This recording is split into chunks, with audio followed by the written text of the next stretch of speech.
We have, just making sure that we have everybody muted here so we don't have some background noise.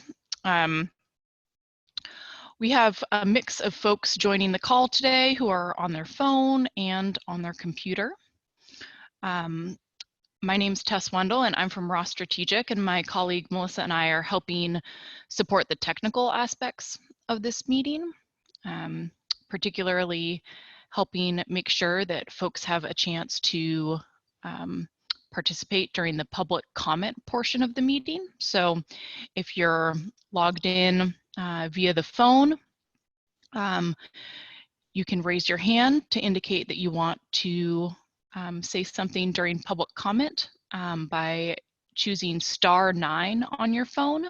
That will raise your hand and we'll be able to call on you. For folks that have joined via the computer, there's a raise the hand icon down at the bottom of your screen. So everybody is currently muted who has joined the meeting, but when we get to the raise the hand part of the meeting, we'll be able to unmute folks and let people talk. So right now, we're going to start the meeting with an introduction from the Commission Chair, followed by a briefing from DFW staff. One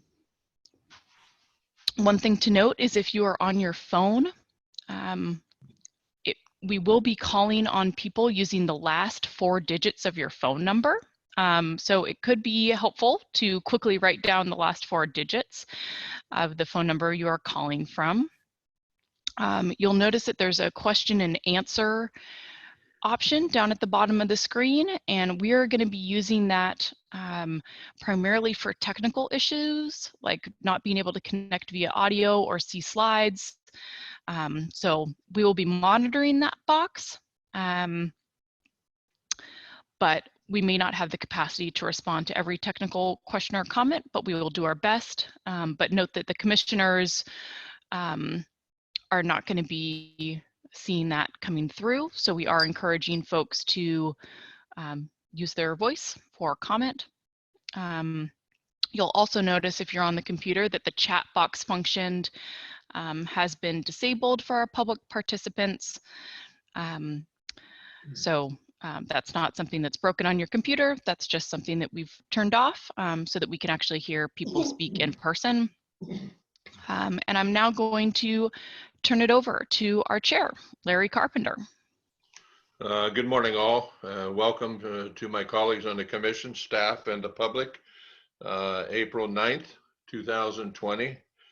We have the Hatchery Reform Workshop webinar today. It's going to be a new experience for me and a few others as well.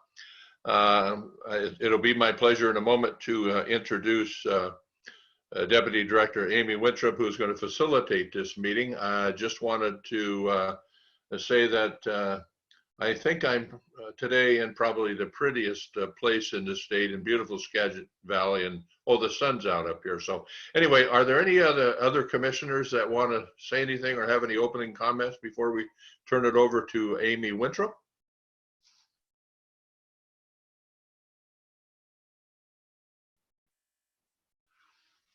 Hearing none, I guess, Amy, would you get us started, please? Yeah.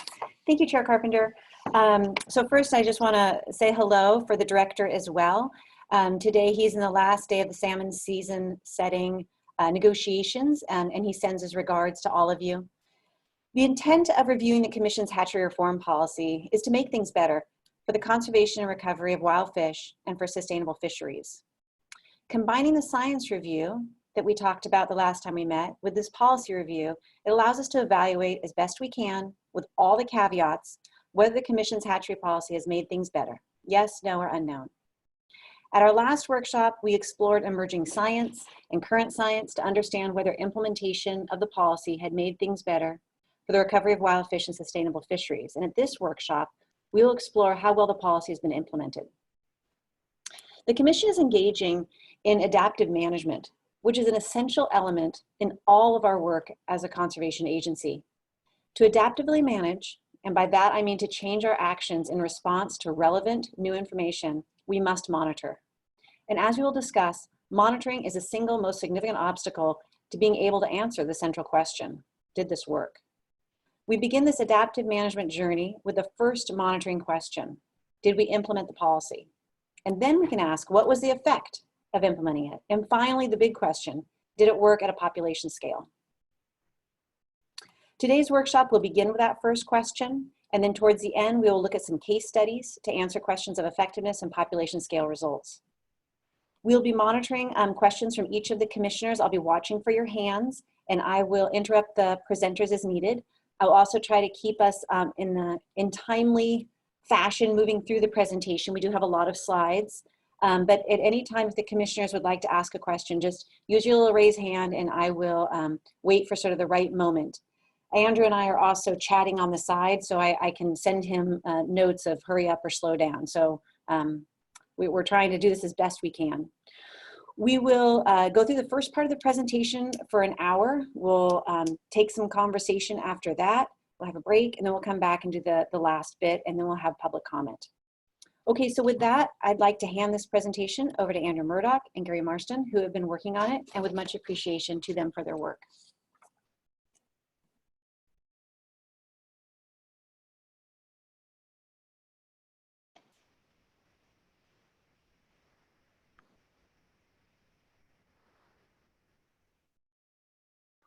Thank you, Amy.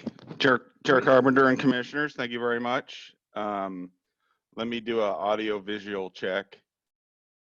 Are we there? You are good. Visual's good, audio's good? Looks good from me. Practice makes perfect. Thank you very much. Today I'm glad we're all here to participate in this workshop today, even if it's virtual. Let me go over the presentation outline. Like Amy said, we'll first talk about the report, and the report is really focused on the implementation of the policy guidelines. And we'll use a stoplight chart, and today during the presentation, we'll briefly go over the methodologies that we use to quantitatively assess some of these principles and the stoplight chart itself. And then we'll spend a few minutes after we go through the stoplight chart and go through all 11 guidelines. We'll spend a few minutes talking about effectiveness monitoring in the natural environment. And this is important because for the rest of the workshop, you'll need to have that basic knowledge to kind of understand what we do when we actually go out and perform this kind of analysis in the natural environment. And we'll talk about those data, like Amy just suggested, the monitoring data that's so crucial to do that kind of work. And then we'll talk about lessons learned and recommendations. So during this process over the last, it's been over a year, I think now, there's been some lessons learned from staff about implementing the policy. We'll review some of those, and then we'll briefly talk about the recommendations that are in the report that are really focused on recommendations to improve our ability to conduct hatchery effectiveness monitoring. Then we'll take a break, have questions about the report, and then we put together some Chinook salmon case studies of actually hatchery effectiveness monitoring. 3 are quantitative and 1 is qualitative, and hopefully we can have enough time to go through all of those. And throughout this presentation, we did take the opportunity to address some of the questions that were raised in the December 13th guidance memo. So you'll see those kind of scattered throughout the presentation where they kind of fit within the talk. So let's first talk about the scope of the ask. Here's a map of the hatchery facilities throughout Washington State. And the numbers in each region are the number of programs. And right now we have 159 programs that we operate throughout the state. Most of those programs are, of course, in Western Washington. In Eastern Washington, where I live up here in Wenatchee, we have 22 programs that we monitor. I wanted to really quickly review some terminology that you saw during the science talk, because this terminology is used we assume that everybody knows it because this is a lot of our world now. And I just wanted to review for the commissioners some really basic information in terms that we use. PHOS, that's the proportion of naturally spawning fish that are of hatchery origin. And PNOB is the proportion of hatchery broodstock that are natural origin. We use these terminologies quite a bit. And PNI is really the relative influence of natural selection. So you see the little formula, the way that we calculate it is PNOB over PNOB plus PHOS. And so for populations with a really low PNI, they are really driven by the hatchery fish. Populations with a really high PNI are predominantly of natural influence. So that's a real quick overview of some of the really the three key terms that we use kind of in this hatchery reform setting. And as Amy pointed out, adaptive management is a process, an iterative process, not linear, in which a resource management action has been, identified and then implemented. And that's kind of where we're at right now in this process. And then we collect data through time and analyze those data in order to learn what is working or what is not working. And then ultimately, we want to make adjustments to the project so that we understand what's working, what's not working, and then we repeat this process as often as necessary until we meet our management goals. And this is really important because in reality, this process is often not followed. Lack of funding to monitor, as we indicated in the report and what Amy mentioned, is usually the primary reason. But this process is important because a structured monitoring and evaluation program is the mechanism by which we are to achieve our hatchery goals. And in Part B of Guideline 1, I had to make that up. That's in Part B of Guideline 1.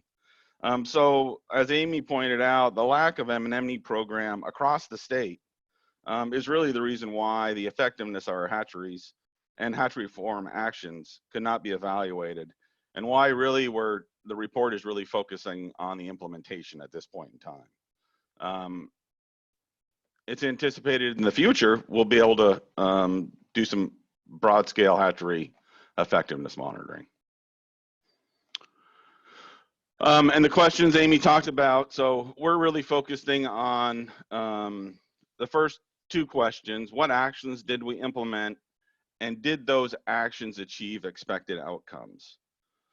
Typically, as you move through this process with this black arrow in the middle of the screen, these questions are increasing complexity and cost. And so with each question down below, I put kind of a product, if you will, or an example.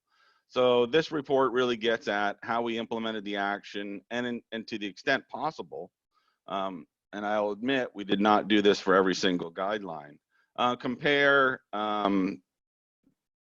the outcome to the expected or goal. And then finally, what we'll talk at the end of the workshop today is really, did management actions in the watershed result in a fish population response? And this is the holy grail of most folks involved in salmon recovery, whether it's hatcheries or habitat, or even hydro and harvest. When you do a management action focused at conservation, what you really want to see is a response from the population. I think we've seen this slide before. This is how, of course, the report doesn't look like this one pager. It's a little longer than that, but we'll go through each of the 11 policy guidelines, and we'll talk about this in a stoplight chart format. Where we settled with the report card is 4 colors, not just 3. And really, these are just quartiles, with red being the bottom 25%, with little to no progress towards full implementation. And then as we move up, 76 to 100% would be full or near full implementation of that guideline. And we'll go into a little bit more detail about that here. I did want to kind of provide an example in the report. There's a lot of tables that look kind of like this, and I wanted to go through a real simple example on how we kind of quantified the implementation of these principles or recommendations. And so this example was the use of local broodstock. And so the way we displayed this information is by region, and at the end is the total. So there's the 159 programs in each of those regions. We then went into the databases and we started looking at which programs use locally derived broodstock. So that's broodstock that's collected from the local river or from the local hatchery. And then we evaluated those based on these percentages at each region. And then for the report, we also pooled those data across regions for an overall assessment. And we did this because there's a lot of variability we found within the regions. And in the report, there's also an appendix for a regional report card if people are interested in looking at that spatial scale. So that's kind of it's not fancy math, stuff I can do all by myself. We're just going across regions and then pooling for the entire state.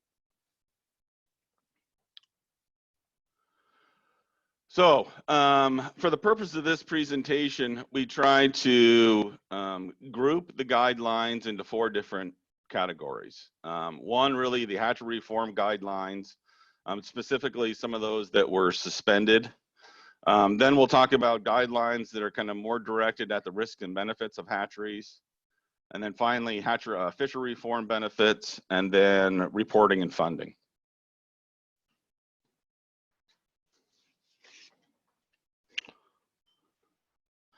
So the first guideline is very complex, and it's actually composed of 3 principles. And you can see the principles here: develop clear, specific, quantifiable harvest and conservation goals within an all-age context, design and operate hatchery programs in a scientific manner, and monitor and evaluate and adaptively manage the hatchery programs.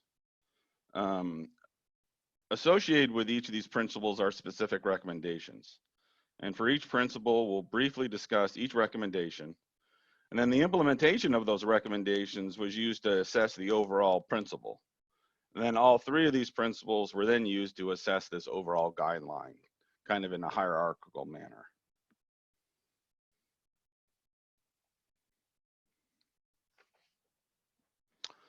So principle 1 of guideline 1 comprised 3 specific recommendations.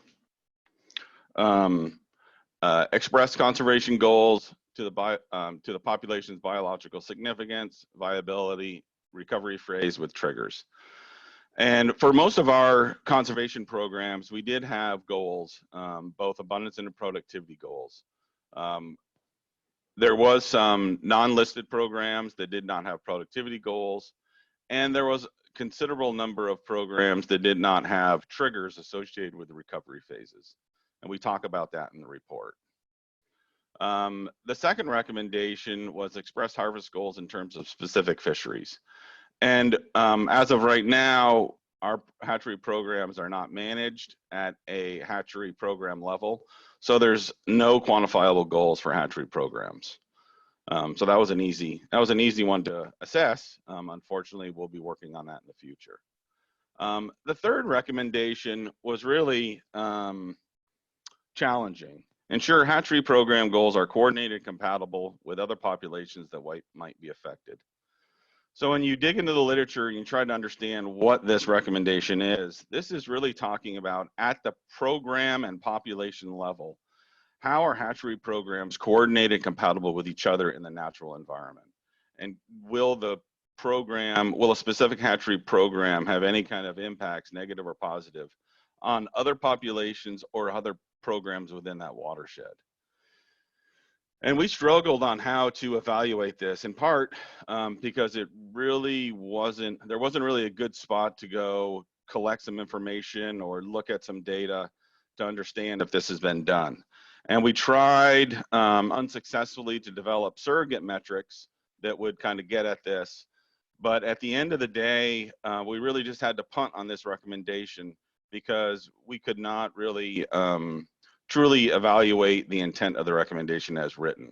I think it's going to take some more thought and discussion about how we would do this in the future. So for principle 1, we rated overall orange. So for the presentation, I put this little O in the middle in case people can't tell the difference between yellow and orange. For the second principle, design and operate hatchery programs in a scientific, defensible manner, there was quite a few recommendations under this principle. And many of these recommendations, we developed metrics directly from the recommendations, or we had developed surrogate metrics, which are listed in the parentheses at each of these on the table. So for example, recommendation 4 and 5, we were able to assess these recommendations directly. So we were able to look right into the database, understand the purpose of each program 100% of the time. The explicitly state assumptions relative to program goals. So as part of our work in developing these programs, there were a series of models used, and I'm sorry I didn't have so AHA is the All Age Analyzer. It's a model that we use to evaluate hatchery program scenarios. PCD risk is a predation, competition, and disease risk model developed by the department to evaluate ecological interactions. And then there was a gene flow model developed for Westside steelhead programs that was used.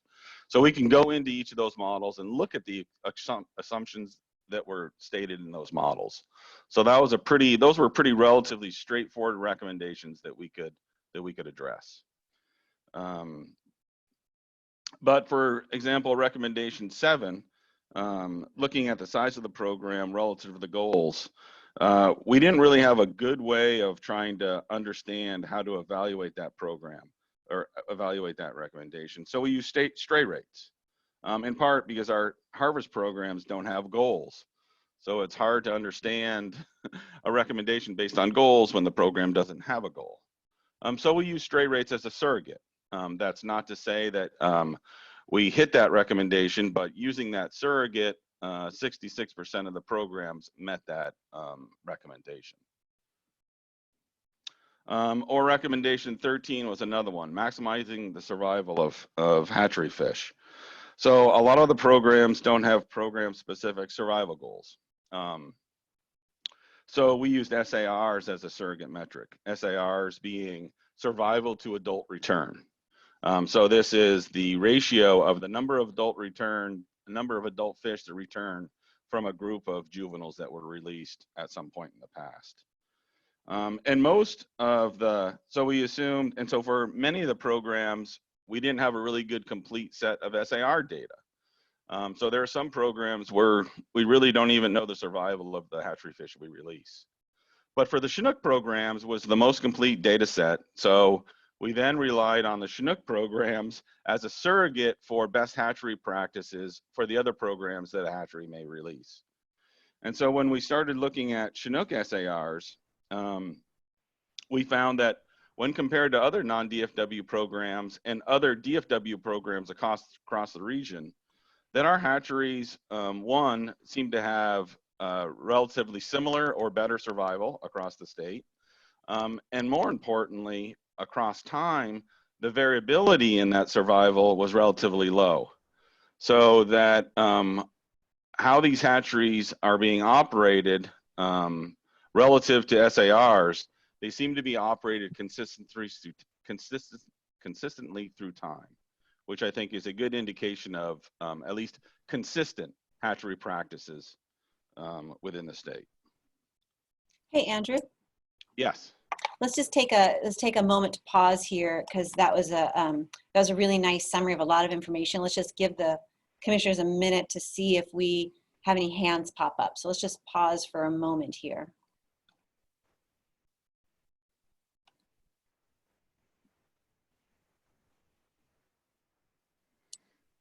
And I think in the report, we tried to go through each of these recommendations in detail. And so you can have any additional questions, we can refer to the report. I'll be happy to try to answer them on the spot. Okay, I don't see any hands going up. So go ahead and keep on. Okay, so we're almost done with guideline 1. Then there's 10 more. And the third principle for guideline 1 is monitor and evaluate and adaptively manage these hatchery programs. And we put 3 recommendations under this one. The first one really looking at these relative reproductive success studies. One of the recommendation was prioritize research on factors affecting relative reproductive success. And so within the agency, we have several relative reproductive success studies ongoing. They're really focused on spring chinook and steelhead, which in the Columbia Basin are the primary listed fish. We rated, so this recommendation got 75% because the #1 hatchery program within the state, which is a fall chinook sub-yearling program, is not adequately represented in the literature.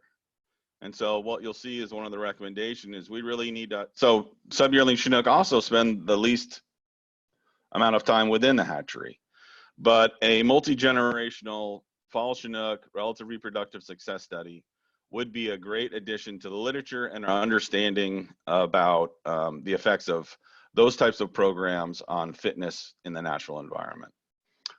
And sub-yearling fall chinook represent about 70% of our releases overall. So it is a really big missing component. The third recommendation 16 really talks about just adaptively managing hatchery programs. And so for this, we went to look for M&E programs. And we found that most of our programs do not have M&E programs, but some of them do. And those programs are typically regional, species specific, or program specific. There is some, so we did not try to compare M&E programs across the state. We just looked for the presence of an M&E program and use that as the metric. And as Amy pointed out, this is really one of the primary issues that we'll talk about in the recommendations. And finally, discontinue or modify risks of the program if they outweigh the benefits. And so again, this was a really kind of a tough one to evaluate because there's been a long history of modifying or starting and stopping programs. So what we did is we looked across the regions, across every region, and we looked for consistency in how programs were operated. And in all regions, we found multiple cases where programs were modified or discontinued for reasons we assume were relative to risk outweighing benefits. Hey, Andrew. Yeah. You're coming in and out a little bit in your audio. I don't know if that's because you're moving around, but do the thing that makes you louder. Okay, I can try to turn up my volume.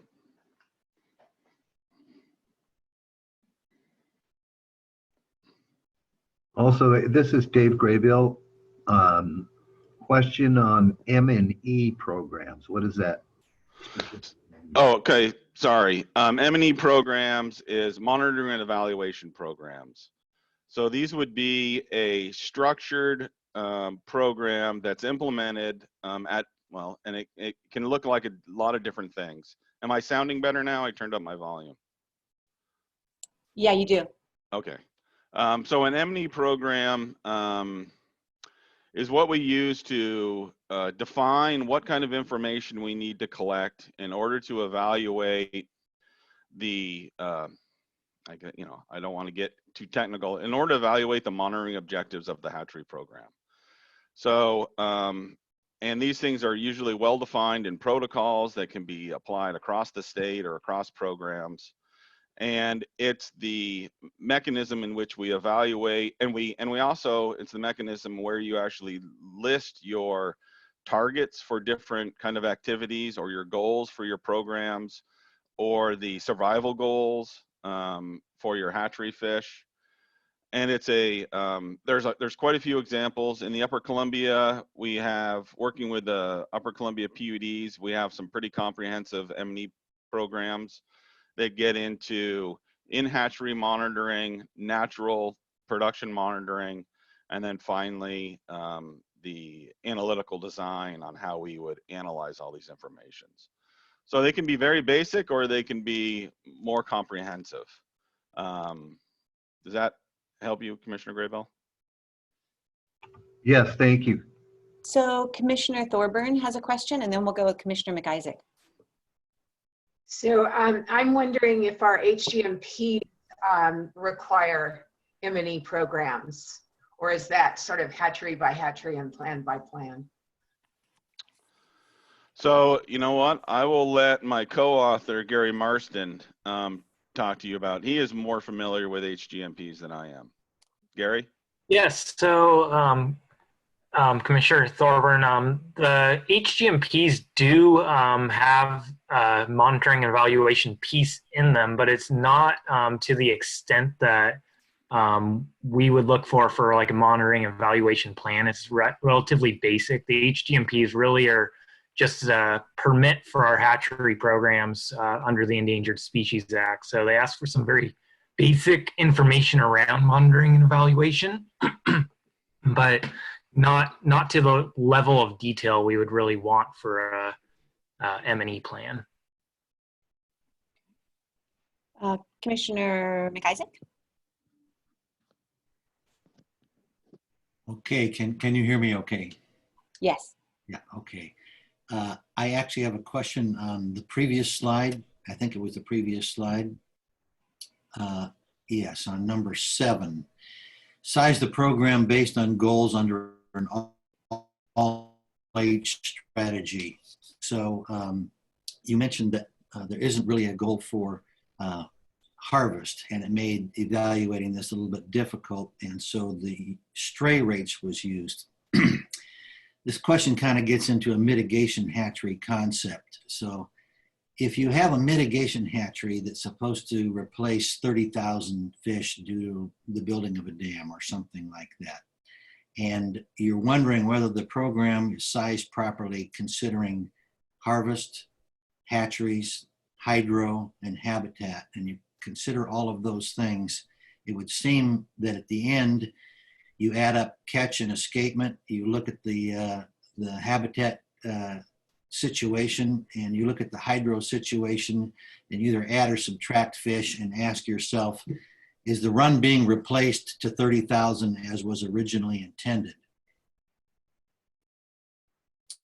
If you use stray rates, it seems like you're wondering whether the program is too big or not based on strays going to adjacent streams.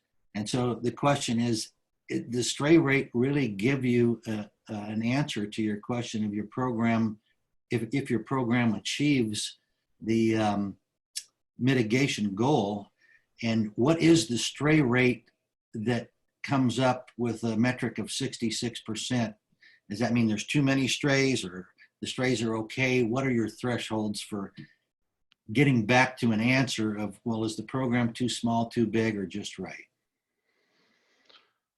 So let me try to answer those questions. Stray rate is not the perfect metric for this recommendation. In the scenario in which you described, we might look at, so depending on the goals, right? And these goals would be within this monitoring and evaluation program. A mitigation program, which we have in the Upper Columbia, all of our programs up here are mitigation. We wrestle with this all the time. So if, so let me get to the first question. So if we did have goals for every program, then we'd be able to evaluate those goals based on using other criteria. Either the return goal for that program, like you said, does it replace the production that was lost as a result of the mitigation? Or we could use what we call a hatchery replacement rate. So are we getting, for the number of fish that we release, are we getting the expected number of returns? And that can be a co-manager agreed to value. So there's a lot, so depending on the different hatchery program, there's lots of ways that we can address this recommendation. But when we're looking across the entire state, in the absence of a lot of those goals that would make this job easier, or maybe not easier, but it would make the job more, it would make the assessment more transparent.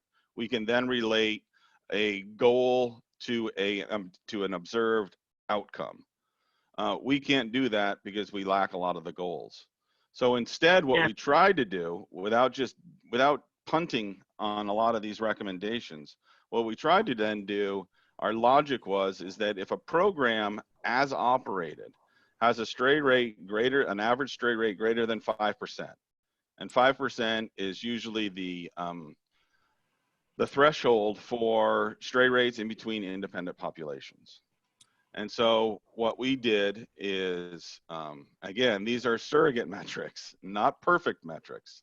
So we then looked at for the information that was available, we looked at what proportion of those programs had stray rates higher than 5%. Now that stray rate could simply be due to nothing about the size of the program. It could be really an acclimation problem for that specific program, that they simply just need more acclimation to increase homing to their natal stream. But as in many of these recommendations, we were kind of left with a one-size-fits-all approach. And I agree, sometimes, and you'll see in future slides, one size doesn't fit all for this stuff. Every hatchery program is different. Every population is different. Yeah. Okay. Thank you. It's a difficult question for sure. Yeah. Well, and these are those ones that we spent most of our time trying to figure out what metric we're going to use. And then once we did it, it was a little bit more simple. But yeah, it was a challenge.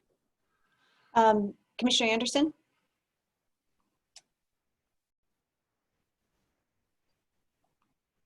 Or whatever the case is. But my question is regarding the HGMPs. So if there is no Endangered Species Act listing, say in the Willapa or perhaps with a particular species elsewhere, then is it fair to assume that there's no HGMP for that facility? Hi, Commissioner Anderson. Yeah, so for all of our coastal programs, we do not have HGMPs in place. There's no listed species, so we're not required to have HGMPs. And I think one of the next slides will indicate how many HGMPs or hatchery plans we have in place. And that's where that one we really get dinged on, because we just are not required to have HGMPs on the coast due to lack of listed species out there. Does that answer your question? Yes. I've got some follow-ups I'll get to later, I think. Okay. Okay. Anything else on this last third principle of guideline 1, or can we move on? Yeah, keep going. All right. So related to that, this is one of these next few slides really address some of the questions raised in the December 13th guidance memo. And specifically, where has the policy been the reason for hatchery reductions? And here's a slide that Gary put together about overall releases of Chinook and Coho and Puget Sound over the last multiple decades. And clearly in the 90s, there was a pretty big decline in hatchery releases overall. And then for the last 15 or 20 years or so, there's been a little bit of variability, but it stayed relatively constant around 60 million. But this is for all releases. So what we really wanted to try to pinpoint and to address specifically this comment was releases related to the program or to the policy. And so we looked to Western Washington Chinook, and the reason why is because Columbia River Chinook, really, we don't have general fund state programs necessarily operating in the Columbia Basin. All those programs are funded through different mechanisms and are subject to a multiple of other agreements, including ESA, but USV Oregon and the Mitigation and Mitchell Act agreements. So for the Columbia River overall, for all the hatchery programs, they really fall outside, in many cases, this policy, because they're governed by a whole bunch of different processes and committees and co-management that DFW just cannot do unilaterally. So we focused this question on Western Washington Chinook, both in Puget Sound and on the coast. And we picked a few different years, and we did see a decline from 07 to 11. And then there was another uptick between 11 and 17.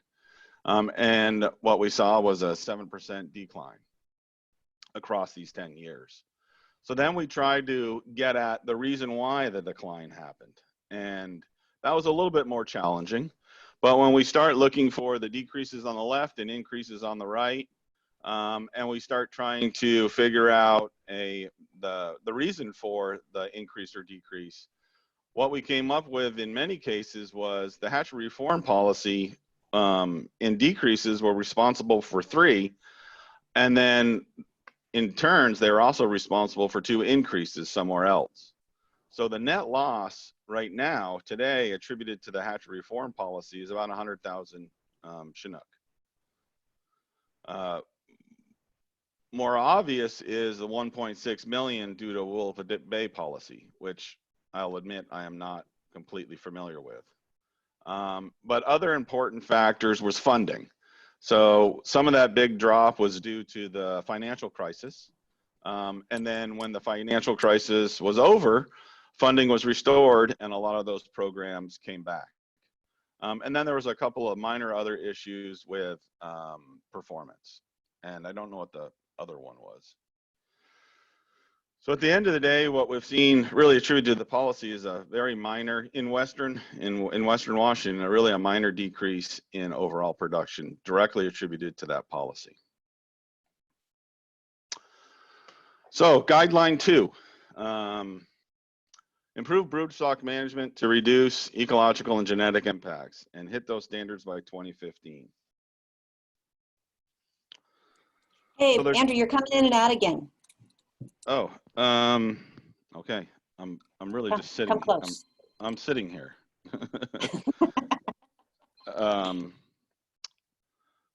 So there are 2 primary ways in which to achieve this HSRG standard. Reduce PHOS or increase PNOB. So reduce the proportion of hatchery fish on the spawning grounds or increase the proportion of broodstock, natural origin broodstock. So as adult returns from mass marking were fully implemented, our estimates of PHOS in some streams were higher than previously estimated, but they were now more accurate. So let me, for example, 15 years ago, many of the fish that we released were not adipose fin clipped. And so you need to understand, so for sub-yearling fall Chinook, which is 70% of our releases, when those fish come back, it's very difficult to determine hatchery and wild origin without an external mark or an internal tag. Conversely, steelhead and spring Chinook, which are released as yearlings, we can use scale pattern analysis to assign origin. But for the sub-yearling fish, the scale patterns of hatchery and wild fish look very similar. And so without mass marking, it was extremely difficult to assign hatchery and natural origin without having a mark visible on that fish or a tag in that snout. And so early estimates of PHOS, which were reported to the committee, were kind of these estimated PHOS estimates derived through modeling of number of fish releases and expected SARs. But as those mass marked fish came back, that uncertainty decreased. And so now all of a sudden, our estimates have changed and some of those estimates went higher. And then once we started getting more accurate estimates of PHOS, well, then the ocean started to fall out. And so now our ability to increase the natural origin abundance in the broodstock, which is the alternate way of hitting these goals, was curtailed by poor ocean conditions. So we kind of got this consecutive effect of higher PHOS and then lower ability to meet PNOB goals, which really shifted some of our programs from a meet the standards to a not meet standard. We're still doing pretty good, 73%, but that is a lower number than I think the commission has been seen before. And as we move forward, these numbers will kind of go up and down, but hopefully, as things improve, these numbers steadily increase. Andrew, this is Gary. I just wanted to add, so particularly coho were hit quite hard by the blob conditions we had 2015 and continuing on from that. So we saw, particularly for our coastal coho programs, some programs that had been meeting broodstock standards no longer were meeting those standards. And Andrew also mentioned the importance of mass marking. One of the other challenges is for pink salmon and chum salmon programs. We are, due to the size of the fish at release, we're still not able to mass mark those fish with an externally visible mark. You know, they often have otoliths marks, which require otoliths to be taken and then assessed in the lab, but that provides another really large challenge for those programs.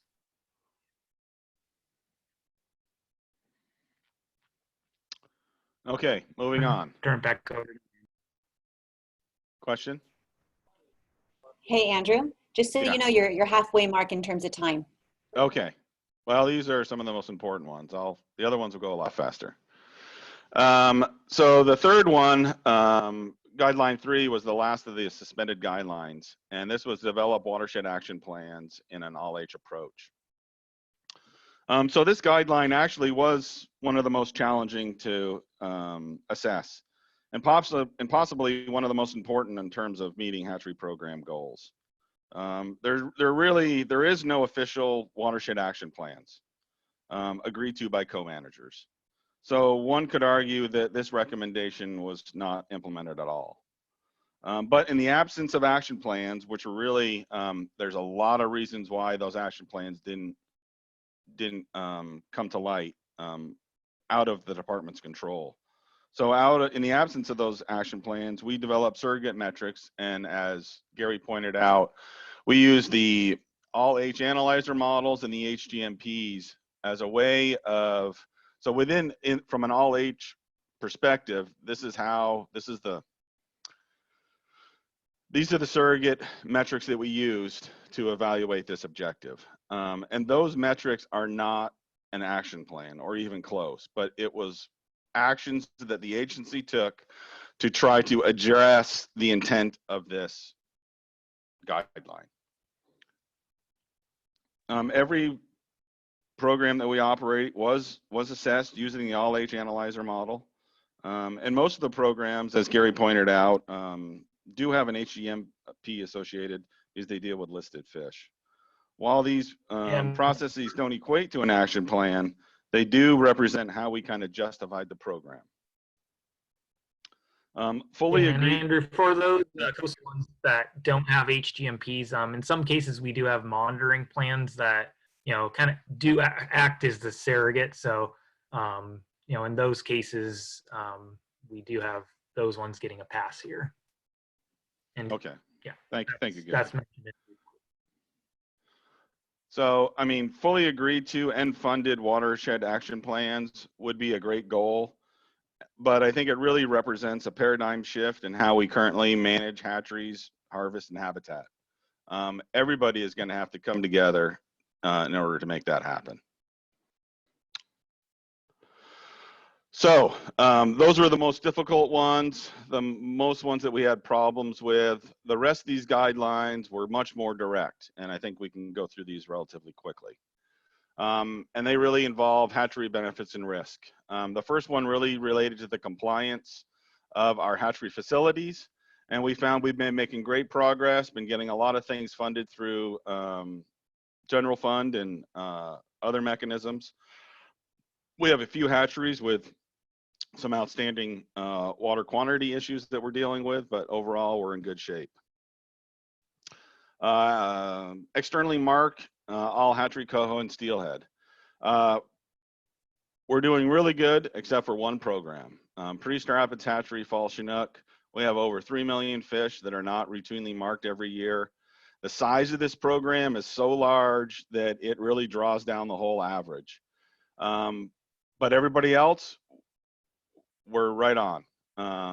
The little bit of fish that are not marked are designed not to be marked, either for conservation purposes or for research purposes. This is really the only one program that we can find where there is a large component of fish that could be marked to improve both M&E and meeting hatchery goals. Hey, Andrew. Yeah. Commissioner McIsaac has a question. Sure. Yes, thank you. Why are the Priest Rapids Hatchery Fall Chinook 3 million not marked? That is a issue that actually predates me. I think it's a issue between co-managers and the PUD. And I could guess, but we should probably have that discussion later. But it's an ongoing identified issue.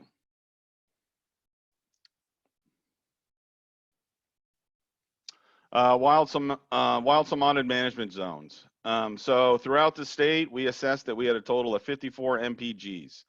The recommendation is to have one wild salmonid management zone per species per MPG. So that number is 54. Right now we have 7 steelhead and 1 fall chinook officially. So there's a lot of room for improvement on this one. There's considerable number of recommended wild salmonid management zones, but right now we have 8 official. There was another question regarding wild salmonid management zones. So what we did to try to address that is we looked at the Wind River, which is one of our populations, and the Hood River, which is just across the river and up a little bit. Now we picked these 2 streams, these 2 populations, because one, they experience similar alibation effects. So they're immediately upstream of Bonneville Dam. They also have similar invasion effects in terms of a dam. So there was a dam removed in 09 and in 010 in each of these systems, which opened up more habitat and provided better passage upstream and downstream. And both of these populations also have high quality abundance time series. The big difference being is that in the Wind River, the average PHOS is less than 1% or less than 0.01. And in the Hood River, it's variable, but it had an average of 0.46.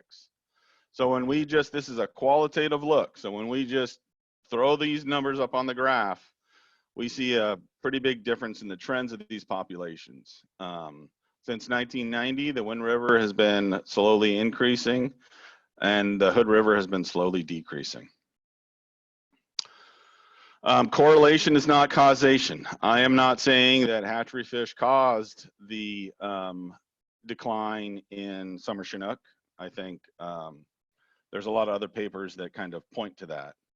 Nor am I saying the lack of hatchery fish in the Wind River is the cause of the increase of wild fish.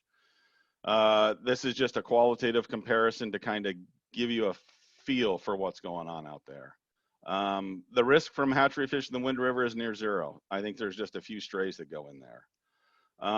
The Hood River was a population that was intensively studied and reported on, and we know that the hatchery summer steelhead in that population had a really low relative reproductive success. And ODF and W are now no longer releasing hatchery summer Chinook in that population. This is the one example that we can find. There are few because we don't really have similar time series to make this kind of comparison. I did also want to point out that the East Fork of the Lewis River is another wild salmonid zone, and staff actually did an analysis of fishing effort up there and saw no significant difference as a result of that change in management.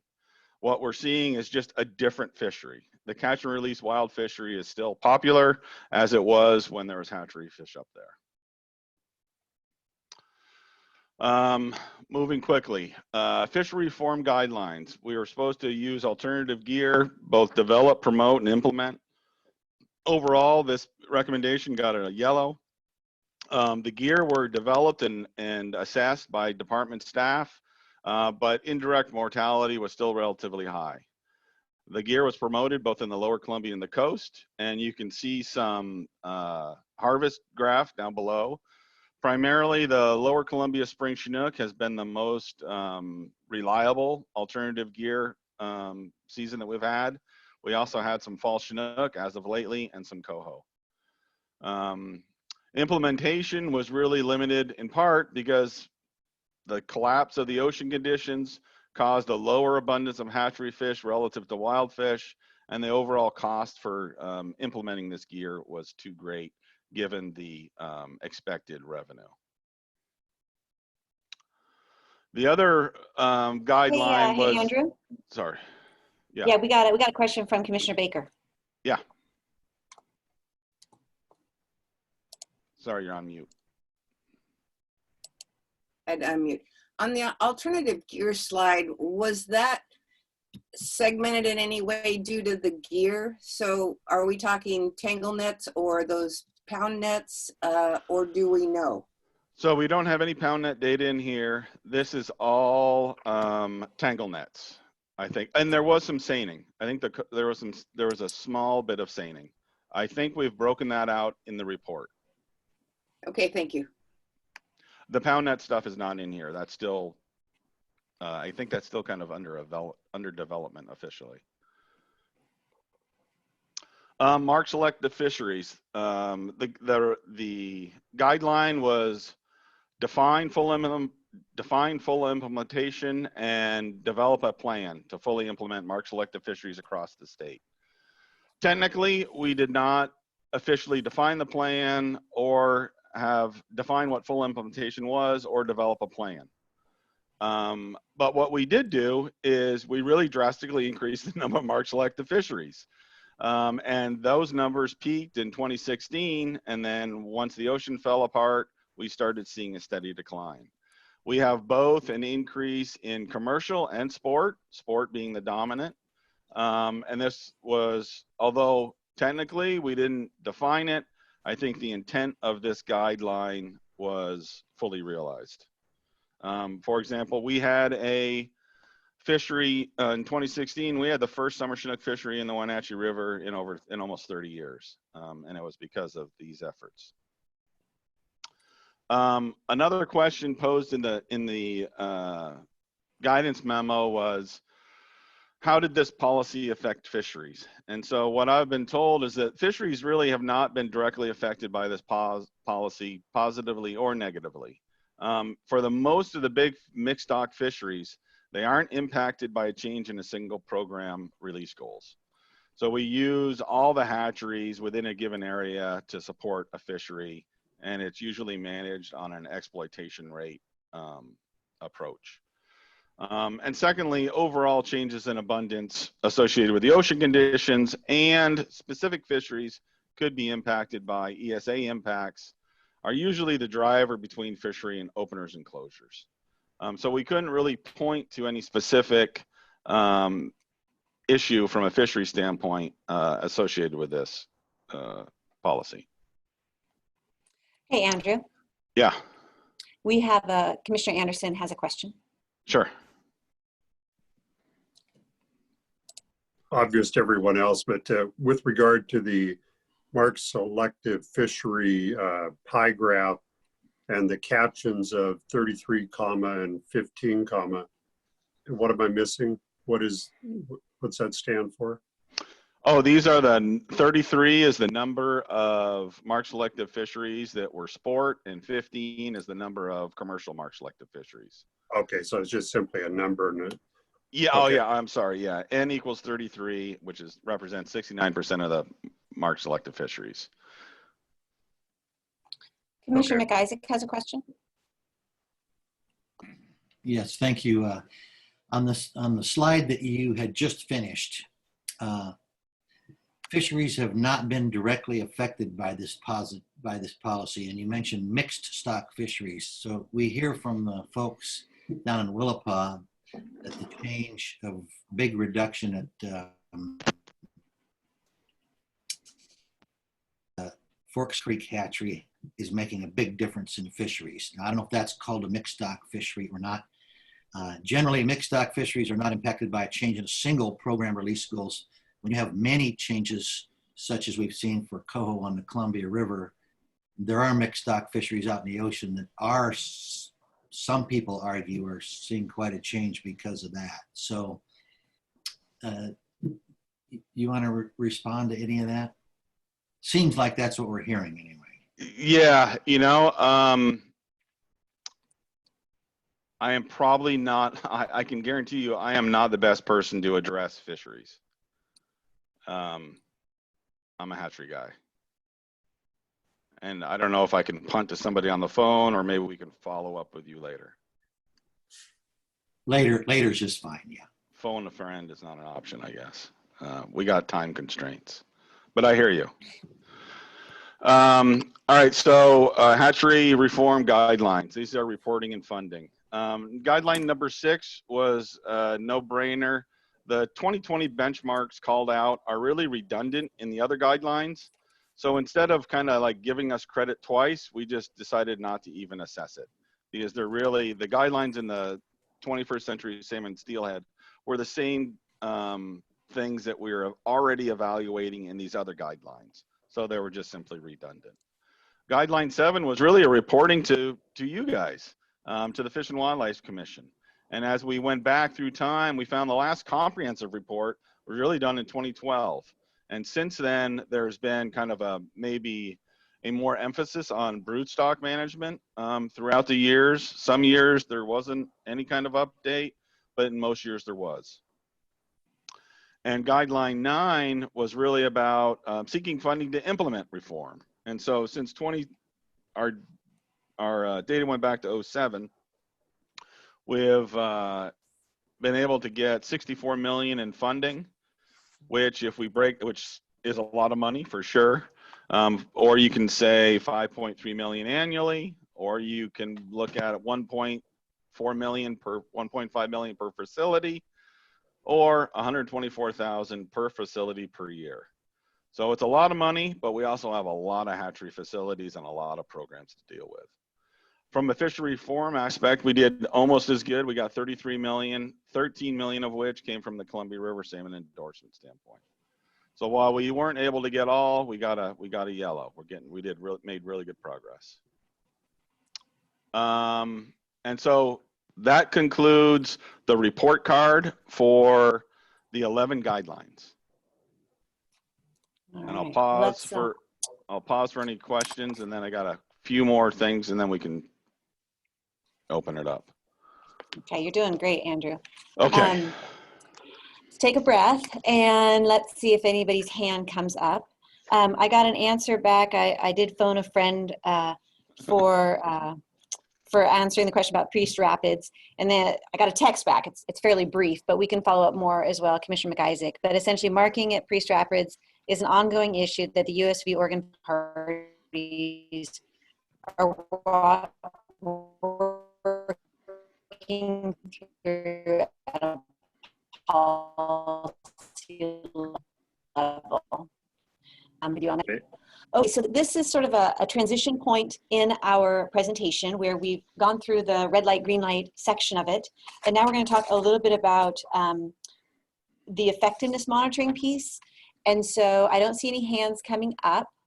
And so let's keep going, Andrew, and we'll see what we get next, okay? Okay, yeah. So I wanted to spend just a little bit of time talking about monitoring in the natural environment. Here's just a conceptual graph that I made up. The point is that, you know, when we start looking at designing these kind of programs, we should spend a little bit of time designing them, of course, but most of their time is actually going out in the field, monitoring and collecting data. And then once that's done, we spend a considerable amount of time analyzing those data. And I really wanted to talk about the analysis piece because it really has it's important that everybody kind of has a basic understanding for the rest of the presentation. And so what we're really talking about now is looking at trying to address this third question and trying to look at population level responses, which is a challenge. But before we do that, hatchery reform is really designed to minimize potential adverse impacts to hatcheries and natural populations while improving sustainable fisheries. That being said, M&E programs in general are designed to evaluate the effectiveness of an entire program. So any specific action, like is a PHOS level of 0.03 better or worse than a PHOS level of 0.6? Those types of analyses are really going to be very data intense because the programs are really designed to look at an overall goal for the entire program and the cumulative benefits and risk associated with that program. Alternatively, if we wanted to look and test specific hypotheses, then we should start setting up more population level experiments in order to kind of get at that level of detail. So I'm not talking about that level of detail. In the natural monitoring piece, what we're really talking about is trying to detect an effect of a hatchery program, period. So detecting change in the natural environment or a specific management action is really challenging. And we really need a study design where the treatment effect, which is the hatchery fish, is not confounded. And so when we looked at the literature, I think Joe and his staff gave you a few examples. There's really a few when we talk about hatchery effectiveness. There's the three that I'm going to be talking. So there's the general approach, which is called this before after control impact, and I'm going to be specifically talking about that study design because it is kind of the standard for conducting natural resource action effectiveness, whether it's hatcheries or timber harvest management or whatever. That kind of before after control impact is kind of the standard. And there are 3 published studies that look at hatchery effectiveness. There are more, I guess, sophisticated statistical models that people have used. Mark Sherrill and Eric Buell did a couple of papers.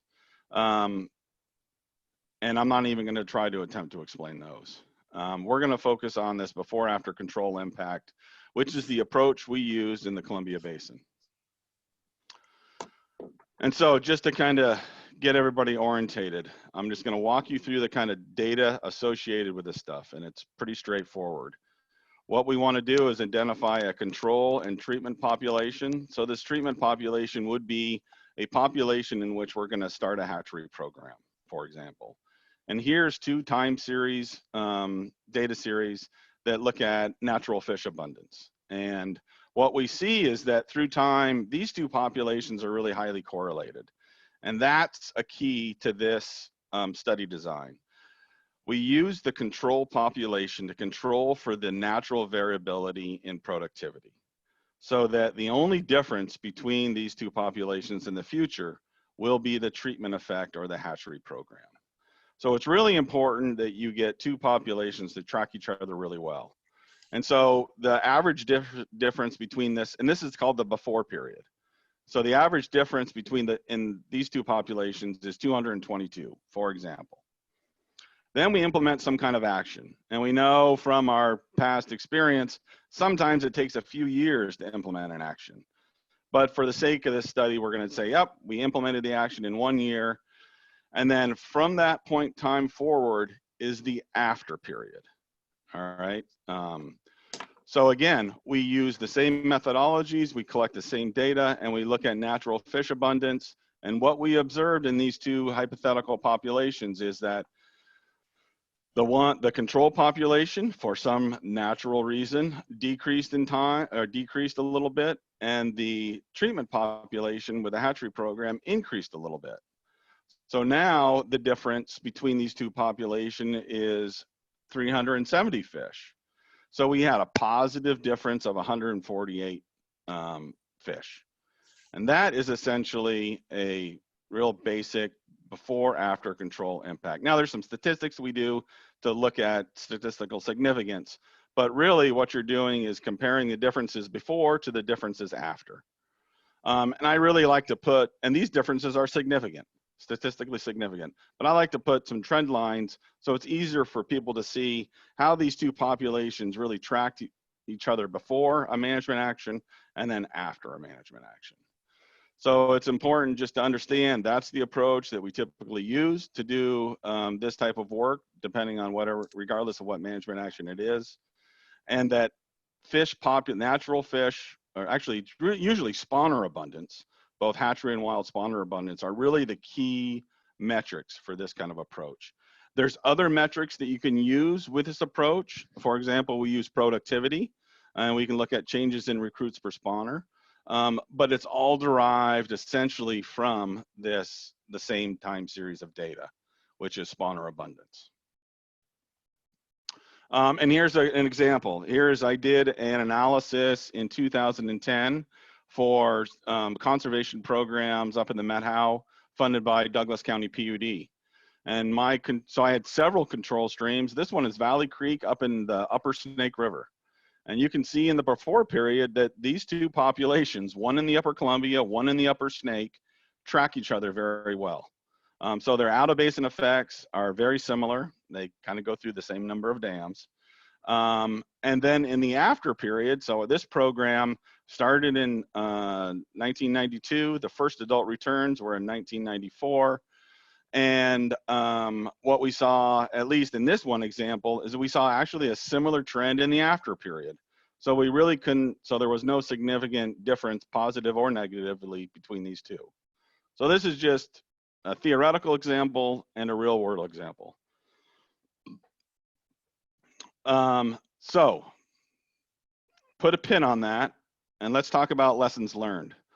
Lessons learned from actually doing this report and trying to conduct this analysis. We've found that implementing reform actions is complicated and it takes time. The variability implementation is across the state is large. Funding, co-management, FERC, Mitchell Acts, there's a wide variety of things that really affect how and when you can actually implement reform actions. And the effectiveness of those implementation actions is also uncertain.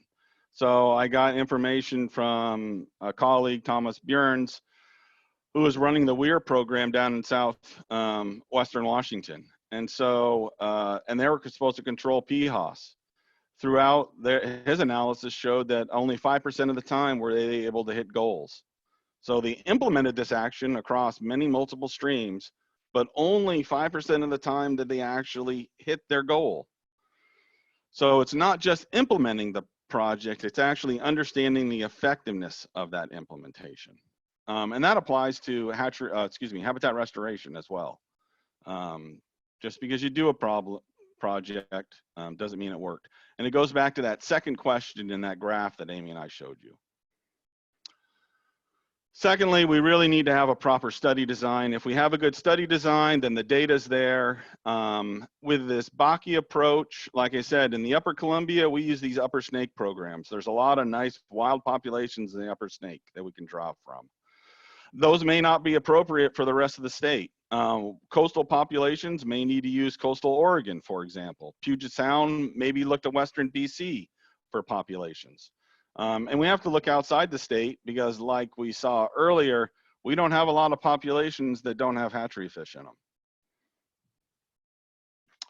them. And like we talked about before, when we do this, there's really, I shouldn't say there's no before period, but there's a very, well, actually, maybe there is no before period because of lack of, I guess there's a lot of uncertainty in the before period because of this lack of mass marking. We may have better data for other species like steelhead and coho, where we can use scale analysis. But for a lot of the fall Chinook programs, the before period is potentially an issue due to the lack of mass marking. In the Upper Columbia, where I work, hatchery programs were 100% marked from day one. And so we don't really have that issue up here. But we still have a lot of uncertainty. It's improving in PHOS, but there's still a lot of uncertainty. And really, statistically, the after period, I think, is probably too short. So the detectable effect size, right, our ability to detect a difference between the before period and after period, that effect size decreases with time. So if we wanted to do the analysis in 5 years, we would probably only be able to detect a very huge difference, right? But through time, the years are our power, right? We get statistical power from each observation year. And so as time progresses in both the before period and the after period, for that matter, our ability to detect a smaller difference improves. And so, again, 15 to 30 years, we can do the analysis and kind of actually do a power analysis and show you what kind of effect size we can detect through time. But we do need a considerable period of time to look at doing the analysis. Additionally, the precision of spawner abundance estimates will also reduce the time period. So if we have really tight correlations, like I showed you in my theoretical example, that's going to greatly improve our ability to make inferences on how the program is working. If there's a lot of uncertainty in spawner escapement estimates, then that also just adds a lot more process error or noise to the analysis. So getting good, like you'll see in the next section, the recommendations, getting really good precise spawner abundance estimates is critical for a whole bunch of reasons. So now I'm going to go into the 8 recommendations that are in the report. I've tried to, you'll see a green one up front. The green ones are really ones that you probably saw in the science report. So there's some overlap here, but our tasks were slightly different, but there is some overlap. And the first one really being, we really need to have a statewide comprehensive monitoring and evaluation program. We do have some up in the Upper Columbia, and you generally have 3 components, which is the hatchery environment, monitoring how those fish do in the hatchery environment, making sure that we're hitting our in-hatchery survival targets is key. And then there's a whole new component for conservation programs, and to a lesser extent, harvest programs. There's this natural environment monitoring, which when you start looking for conservation programs, you really start looking at life history traits, spawn timing, spawning location, and spawner abundance. And then the third component of these plans, at least in the ones that we use, is this analytical framework. And that really details the hypothesis testing, the monitoring objectives, and it lists all the targets and goals that you have for each of your objectives. Now, like I said before, where these programs do exist, they're kind of be regional, like up here in Region 2, or they species specific, or there's even some program specific, like down in the Lower Columbia. And in addition, these uncertainties associated with hatchery impacts also confound habitat effectiveness monitoring program. So these same kind of questions are being asked by our habitat folks who are trying to understand how habitat restoration is benefiting natural populations. There's a lot of common analogies here. Number 2 would be establish program specific goals. This is how we measure success. So we're going to start having a conversation about our harvest programs so we can really try to understand what kind of fisheries these harvest programs contribute. The third one would be assess current population viability. And again, this is a similar one to the science report. For conservation programs and for our listed populations, there's these recovery phases that we're into. And each of these recovery phases has triggers that you move from one phase to the next. And the phase of the recovery is important because HSRG is kind of assigned a PNI associated or a PHOS associated with each of those recovery phases. So having a transparent, consistent methodology on how we assign the initial recovery phase and then the triggers that we use to move from one recovery phase to the next is going to be very critical. Right now, it's not quite clear how some of these things were assigned. They were done at the local level. We're suggesting we should do it at statewide level. Wild salmonid management zones. We are at 15% of where we need to be. Monitoring the natural variability and abundance is really important for both future hatchery and habitat effectiveness. We have to have good ways of controlling for this crazy variability we're seeing out in the ocean. And that's really what we're talking about. The in-basin variability can usually be attributed through common metrics like flow and temperature.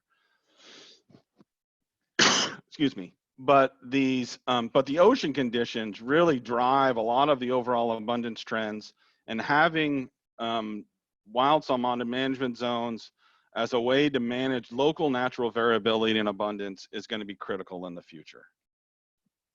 Number 5, improving estimates of spawner abundance and PHOS. It's both overall spawner abundance and the proportion of spawners that are hatchery fish. Like we've been talking about, these are some of the most critical, important metrics that we use in this process. A multi-generational research, fall Chinook study, a relative reproductive success study. Like I said, 70% of all the fish we release are sub-yearling fall Chinook, and it's really lacking in the literature. It'd be a nice addition to really kind of understand the entire kind of spectrum of hatchery influence. If we wanted to take it the next step further, we might look at chum and pink salmon, which spend actually very little time compared to sub-yearling Chinook in the hatchery. But those programs are really quite small relative to the department. So we're just suggesting right now, fall Chinook, sub-yearling fall Chinook programs are really a must. Robust study designs to evaluate hatchery and reform actions. Set those up a priori, not post hoc. So if we really wanted to test some specific hypotheses, let's set that up, do the analysis beforehand so that we can understand what we're going to be able to do and say in the future. And not try to do these kind of retrospective stuff. A lot of times you can do a retrospective analysis, but it usually doesn't quite hit the mark. There's usually some issues that just prevent you from answering the hypothesis that you really want. And finally, number 8, reevaluate Cote d'Ivoire tag release goals. This should probably be done periodically due to a changing ocean condition. These Cote d'Ivoire tag groups are powerful monitoring and research tools.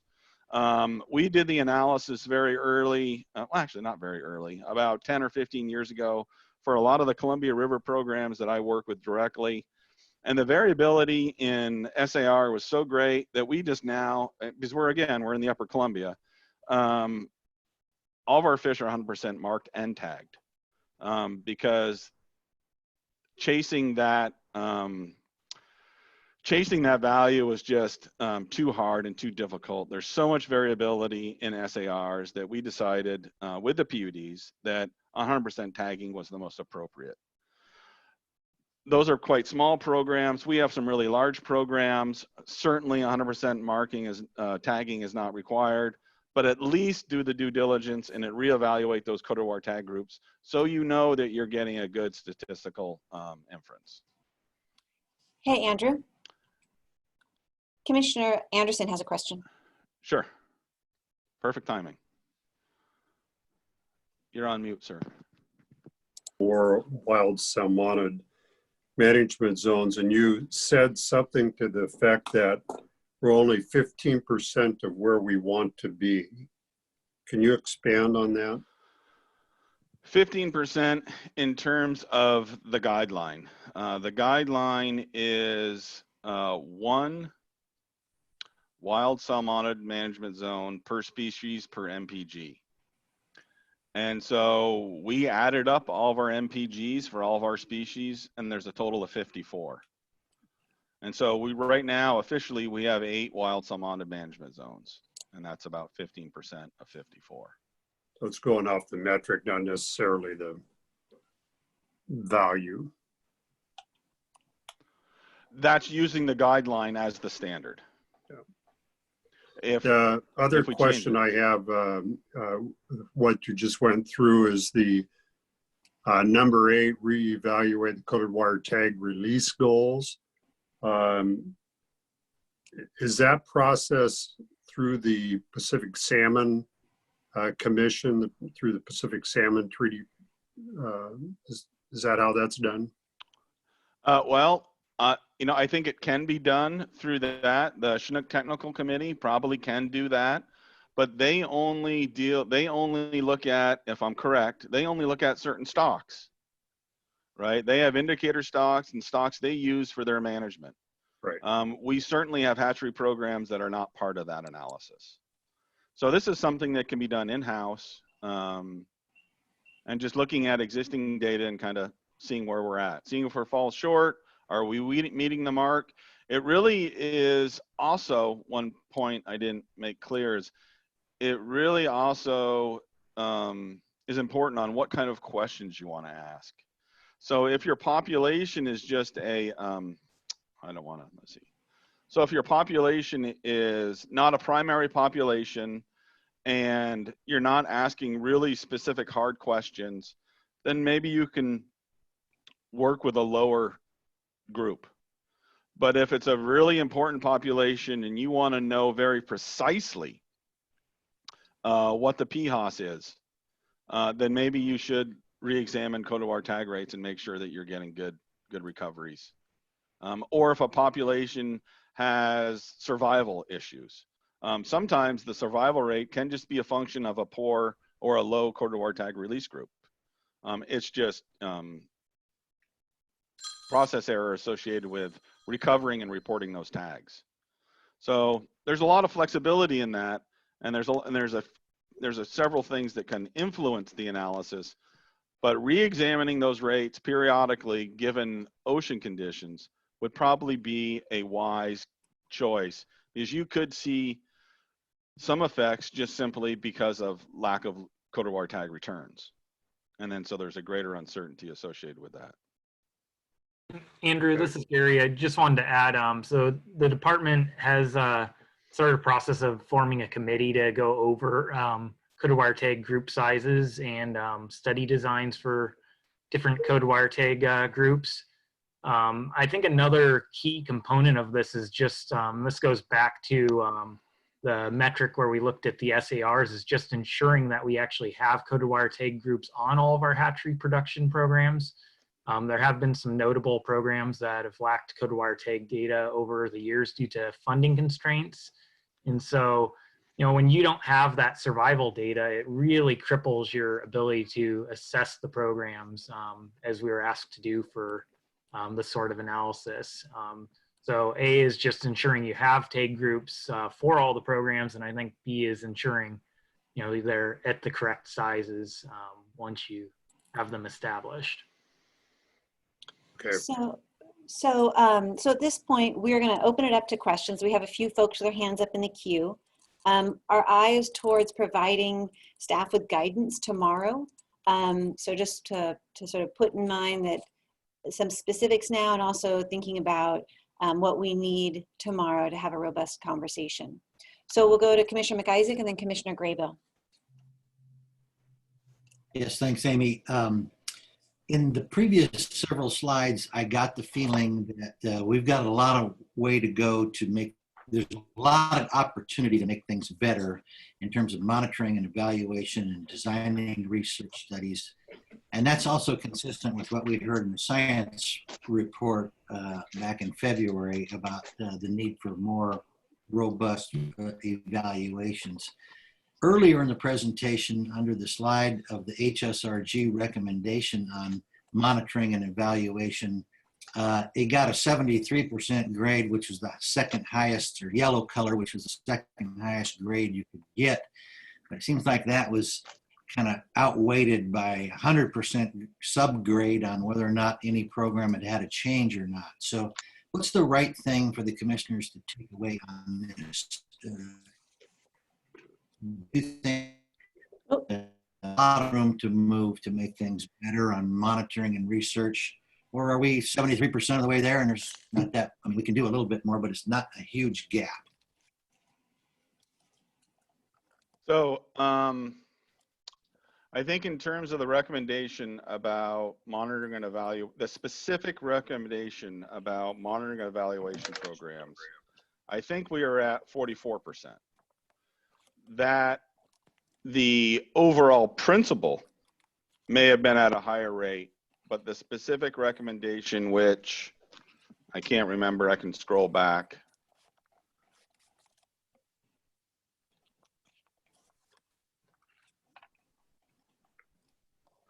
Yeah, so the specific recommendation about this is the M&E programs is we're at 44%. Overall, that was 73. Sorry for the confusion. Most of our hatchery programs, 56% don't have an M&E program associated with it. Nor did we look at each individual M&E program and look for consistency across that. So we're not saying that you can just take that 44% and roll that up. There may be large differences between those M&E programs. We just couldn't go into that level of detail for this report. So when we start thinking about language changes in the policy, what I think I'm hearing from you is there's a lot of room to put some more stuff in there to be more specific about M&E and research programs and study designs and evaluation kind of things. Is that the right thing to feel? I think so. A statewide. So the first recommendation is a statewide program. Now that program can be consistent with existing programs, right? So there's no reason, and I'm sure most of them would be, but the first recommendation is a statewide comprehensive hatchery monitoring evaluation program. If we had that, we would be having a different conversation. Okay, thank you. Commissioner Graybill. Yes, thank you. Oops. Andy, back on slides 39, 40, and 41, it sort of implies that HSRG is successful.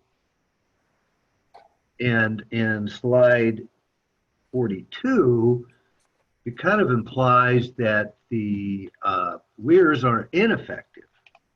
And, you know, there's great hope that weirs can be a very important tool for controlling PHOS. So I just want to be clear on that. So are you talking about, Commissioner Graybill, are you talking about these slides? Yes, 39, 40, and 41. Okay, so these slides are a theoretical example that I produced to try to make a point.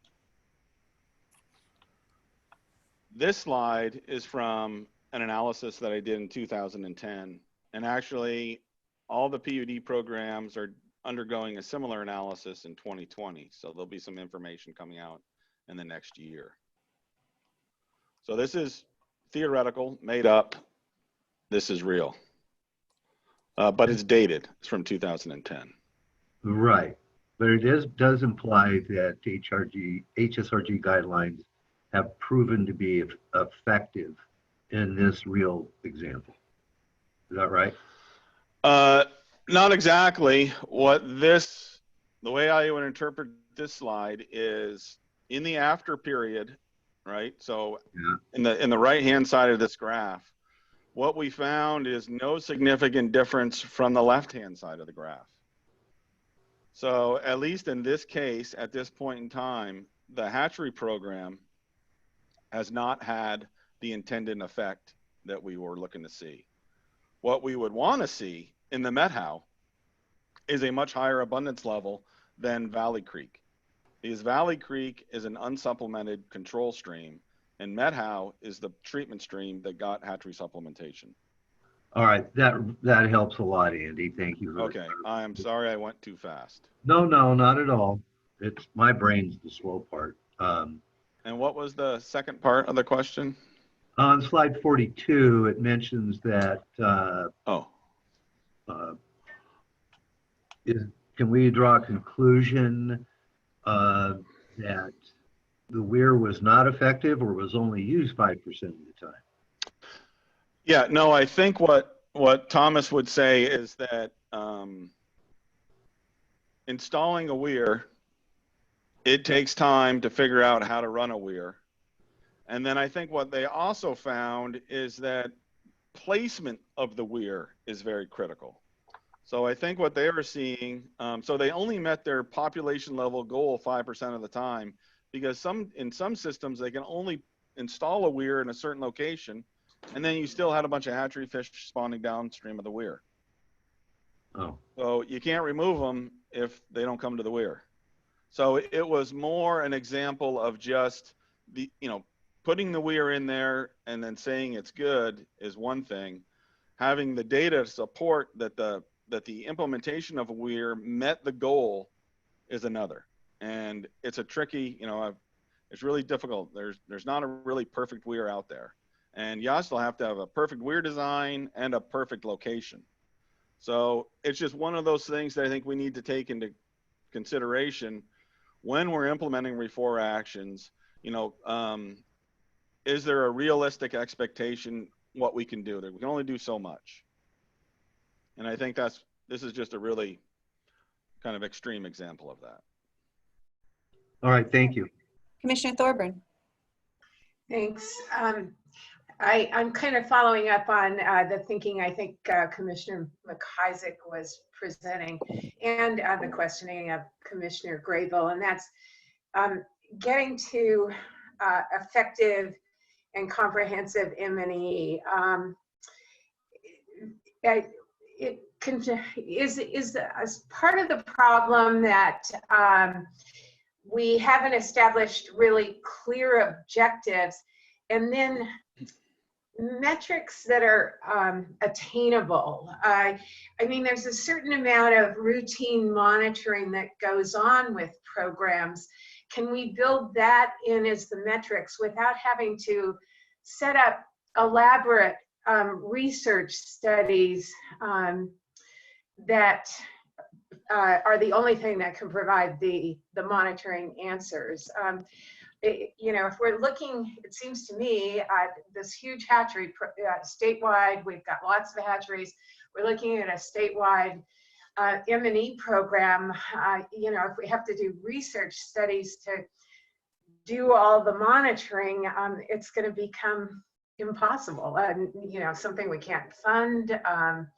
Is there existing data that can provide us a lot of the monitoring information to measure objectives, I guess? The short answer is yes.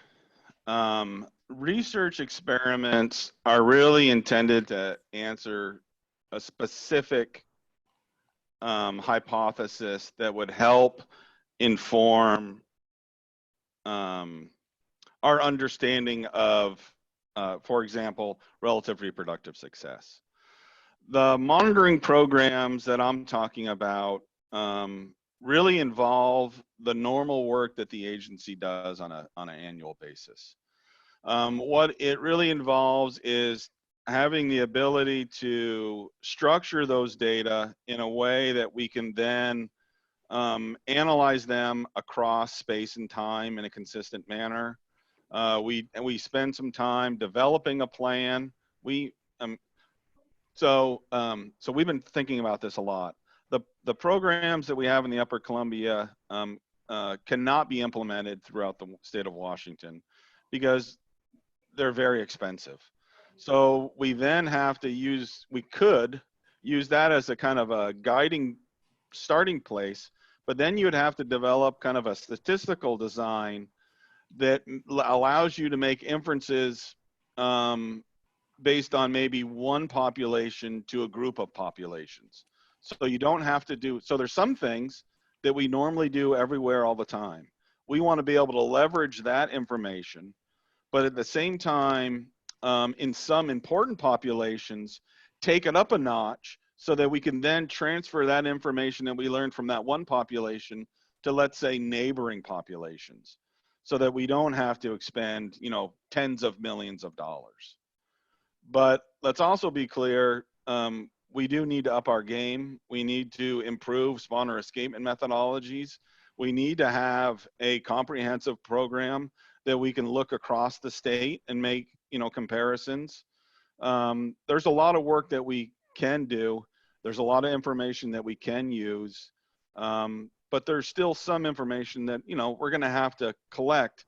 But I would argue these are all routine information that we would just have to maybe either institutionalize how we do it or do a retrospective analysis to get us up to speed.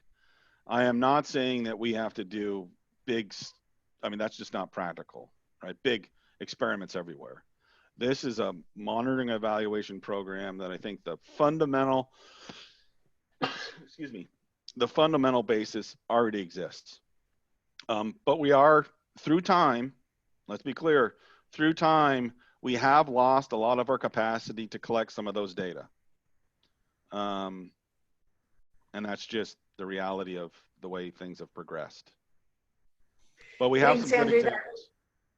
Yeah, that really gets to my question. I'll just say I'm from public health. We collect lots of data and stuff it into drawers, so I get it. Commissioner Graybill. Yeah, real quickly, you mentioned earlier, and I wanted to be clear, that 70% of all hatchery releases on the Columbia River, of all releases on the Columbia River, 70% of those are fall Chinook.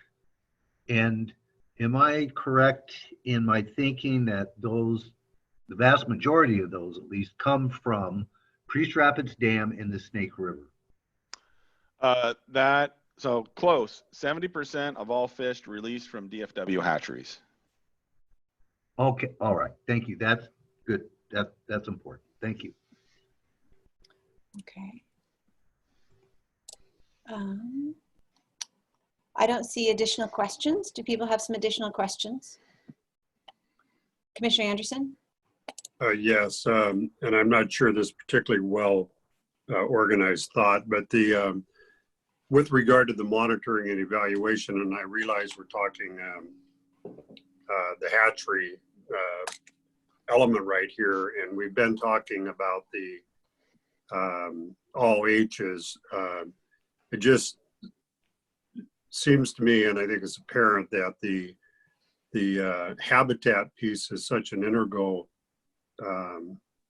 element here in terms of the success of the fish, and just so when we're talking about, you know, the monitoring program, I think we need to be careful, you know, not to lose sight that the implications or the cause and effect or the connectivity between the habitat and the hatcheries, and I getting way out there in terms of, you know, I can't be real more specific on this, but I think it's important that as we consider this, that we really are taking that into account. I think you're right on. I would think you're right on, and that's something well that we're going to talk about in this next section a little bit. Is that the integration of, you know, and so, you know, from my seat in the Upper Columbia, I've also been slowly getting introduced into the habitat restoration world. And they're dealing with the exact same kind of criticisms and issues that we're dealing with. You know, well, you want $1 million to put in a log jam, how do you know it works? And that's the same thing. And then so to take your comment, the next step, I think the integration of habitat restoration and hatchery supplementation needs to be done at a integrated fashion, so they complement each other, and that, you know, there's not this kind of perception that, you know, oh, the hatchery program's working just fine, it's the habitat fault, or vice versa. You know, a few years ago, I coined a phrase, hatchery fish need habitat too. And so the expectation that I think you'll see in the next few examples, that without this integration, a hatchery program will fail. Or maybe not fail, a hatchery program will not meet its goals. And maybe that's a great segue if Amy can remind me how much time I have. I'm going to look for a few additional questions, and then we're going to take a 15-minute break and then come back, Andrew. Oh, super. Yeah. 15 minutes, okay. Yeah. So I don't see any more hands up. Chair Carpenter, do you want to call us for a break at this moment? Amy, I think that would be an appropriate thing to do. But I think if we could do 10 minutes, maybe that would suffice, and we could get on about our business. Okay. Okay, so we will reconvene at 10:55, and let's go ahead and take a break and grab some coffee, and we'll come back together. Okay. Do we log off or log on? I think you can just stay on. You can turn off your video, perhaps, and then just turn your video back on. Okay.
Used on other species like pink and chum, but it's a mark that's laid down in the hatchery on the ear bone of the fish that can be removed after the fish is dead. And you can then, our lab can then decode it and tell you specifically the release group it's from. Each otolith mark is unique. So it does have some advantages over no mark, but it still provides some issues because there's not an external mark visible. Excellent. Thanks, Andrew. Chair Carpenter, should we continue, or do you want to say anything at this moment as we reconvene? No, go ahead. I think you're doing fine. I think some more questions will probably arise. Okay. Okay. So so now we're going to move to the next section of the presentation. There was a desire to get into the details around some specific hatchery programs and some of the information that we have from those programs. So we're going to take a deep dive into a few places and to use them as examples for our conversation moving forward. Go ahead, Andrew. Yes, thank you. And I think Commissioner Anderson, this was a good segue into this approach. So getting back to the guidance memo, where has the first policy guideline been strictly applied and what happened? And then where has it not been applied and what happened? So what we put together for you is 4 case studies of Chinook from the Columbia River, 3 of which are quantitative analyses using the Bakke approach. And one of them is a more qualitative approach with a lot of research behind it. And as we were talking, I made this graphic to kind of briefly describe this kind of all H approach and how it really works, or maybe how it's intended to work or how it might be able to work. I'm not quite sure. But what you have is, you know, in a lot of our work, we use this kind of, on the outside, you'll see the salmon life cycle that starts with survival and it moves to juveniles and smolts. And at each box contains a survival rate and how each of these different H's interact during the salmon life cycle. So we just move along through the salmon life cycle. We go out to the estuary as adults and come back as spawners. And conceptually, when we think about the 4 H's, hatcheries really, so we interject here, we add a bunch of smolts to the system, which does cause some density dependent issues, but it really comes in during the freshwater life stage at a smolt stage. And if applicable, those fish then go through the hydro system, which affects smolt survival, which ultimately affects carrying capacity in the ocean. And then they spend a few years out in the ocean, 1 to 3 years. They come back and harvest occurs on some stocks out in the ocean. And when these fish come back, if they have to go through dams has a small effect, well, sometimes greater, depending on what dam we're talking about, on migration survival. And then we also see some harvest impacts from freshwater adults. And then hatcheries then pull out a few fish for broodstock, and we kind of just go round and round. So the whole point of this slide was to show you that the other H's affects some of these life stages, but critical to all these life stages is, like Commissioner Anderson was saying, was habitat. And how we can influence habitat and how we influence it at what critical life stage, right? We really want to be able to influence the limiting life stage for this population. And I think what we'll see as we go through some of these examples, when that limiting life stage is addressed through actions, then we see a positive response. When that limiting life stage is not addressed, and like in the previous example that I showed for the Methow, it still exists. From a hatchery perspective, all we're doing is putting the hatchery fish through the same survival bottleneck that natural fish are experiencing. And generally what we find is no effect from the hatchery program. Surprise, surprise. So this all H approach, the other H's can really have effects on specific life stages, but it's really this habitat component that needs to be better integrated into kind of our recovery planning.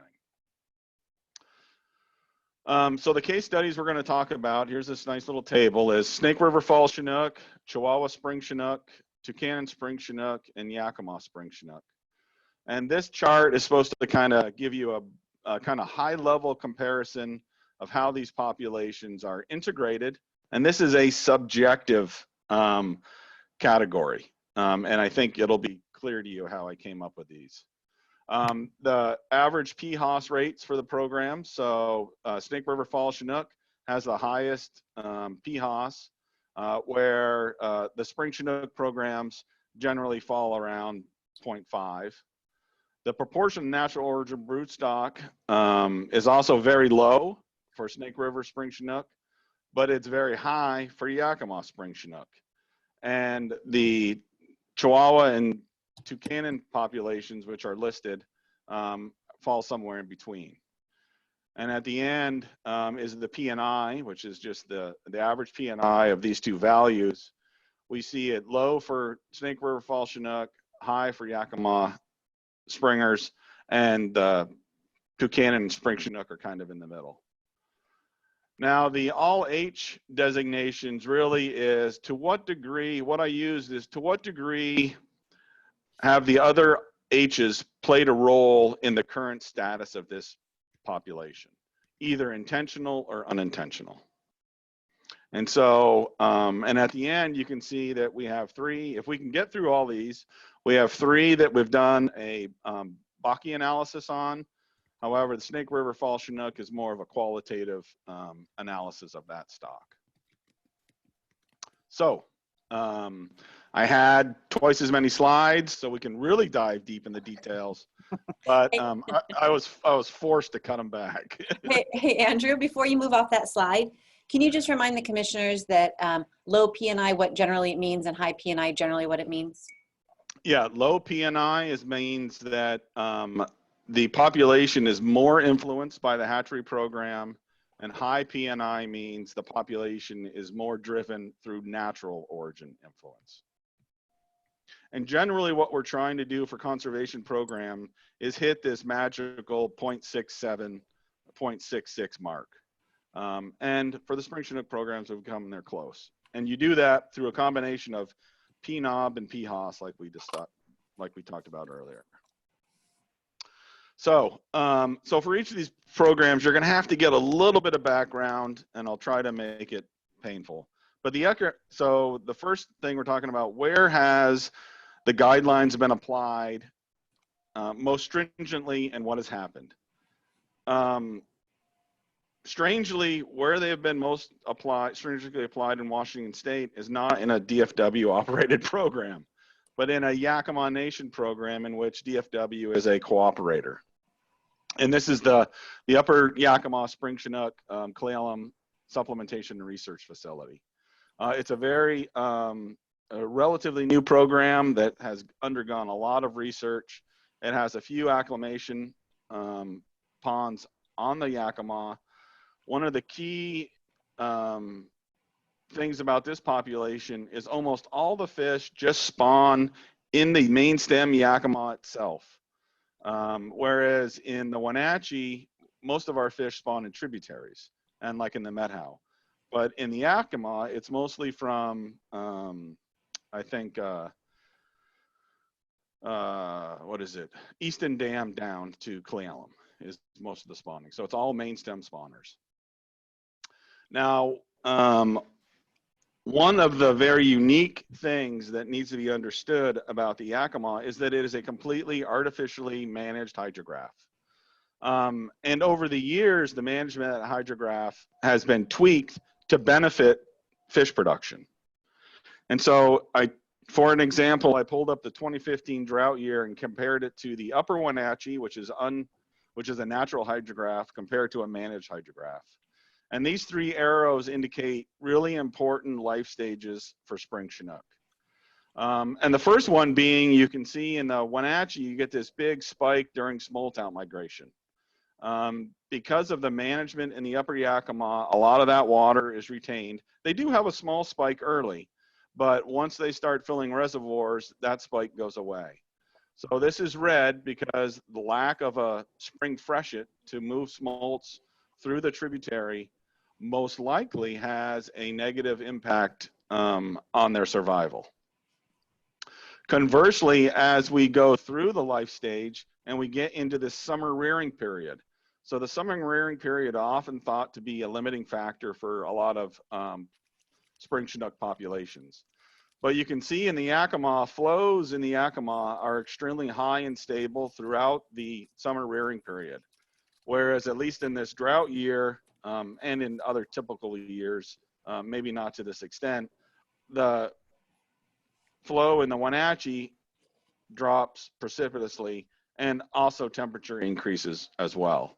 So as in the Upper Yakima, as spring Chinook emerge and rear throughout the summer and into the fall, they experience a lot of good, cold, clean water and full habitat.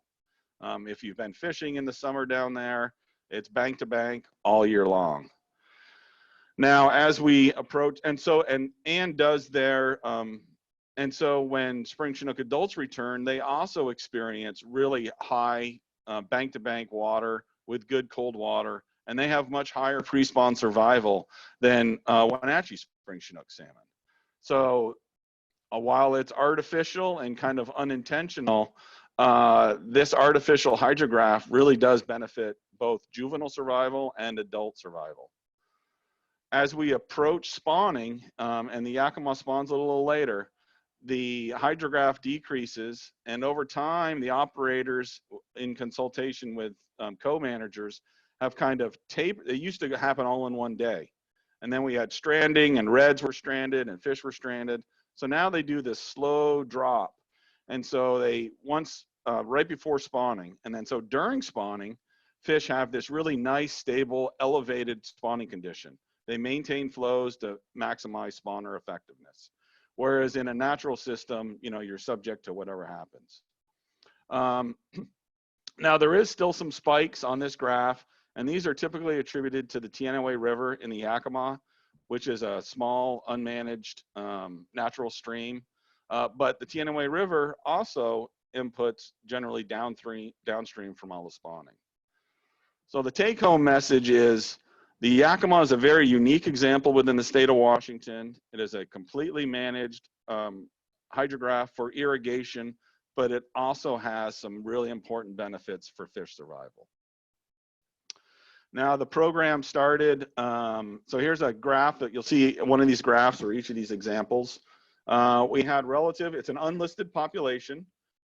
We had relatively, you know, okay returns, but the program started bringing adults back in 2000, and we've had some pretty good returns of both wild fish and hatchery fish. And these are dam counts at Rosa, okay? And on average, a 5-year PHOS has been about 51%. Over the LOIF of the program, it's been 54%. Now, like I say, this program, Yakima Nation is the lead entity. It falls under the Yakima Klickitat Fisheries Project. So the Yakima Nation is the lead entity and the hatchery operator. The department is also a collaborator on this project. We do some of the M&E associated with the project and the research. Most of the data I'm showing you now is courtesy of Bill Bosch with the Yakima Nation. He's their data manager and does a great job. One way to describe this is Washington's test of supplementation. So this is a BPA funded project. It had a lot of years of modeling go behind it. And there's been a lot of research associated with this program. Over 31, last I checked, there's over 31 peer-reviewed articles that talk about the research, about hatchery practices, non-target taxa monitoring. I mean, there's a flood of information about this population. But it does represent kind of one of these best case scenarios where we have a population that wasn't in deep trouble. So a lot of times we'll start a conservation program after we observe a bottleneck and the population is already at low abundance, and then we have to go in there and try to do some kind of intervention. This population was doing okay and they wanted to make it better. So kind of like Johnson Creek, it's a well-designed program, sufficient for the capacity of the habitat, and they use all natural origin broodstock. The goals of the program are increase natural origin fish abundance and increase in-basin harvest opportunities. There's a CNS fishery that happens down in the lower Yakima that's really important. And as part of this program, the Natchez River, which is right next door to the upper Yakima, is their control population. And so that population has no hatchery spring chinook in it whatsoever.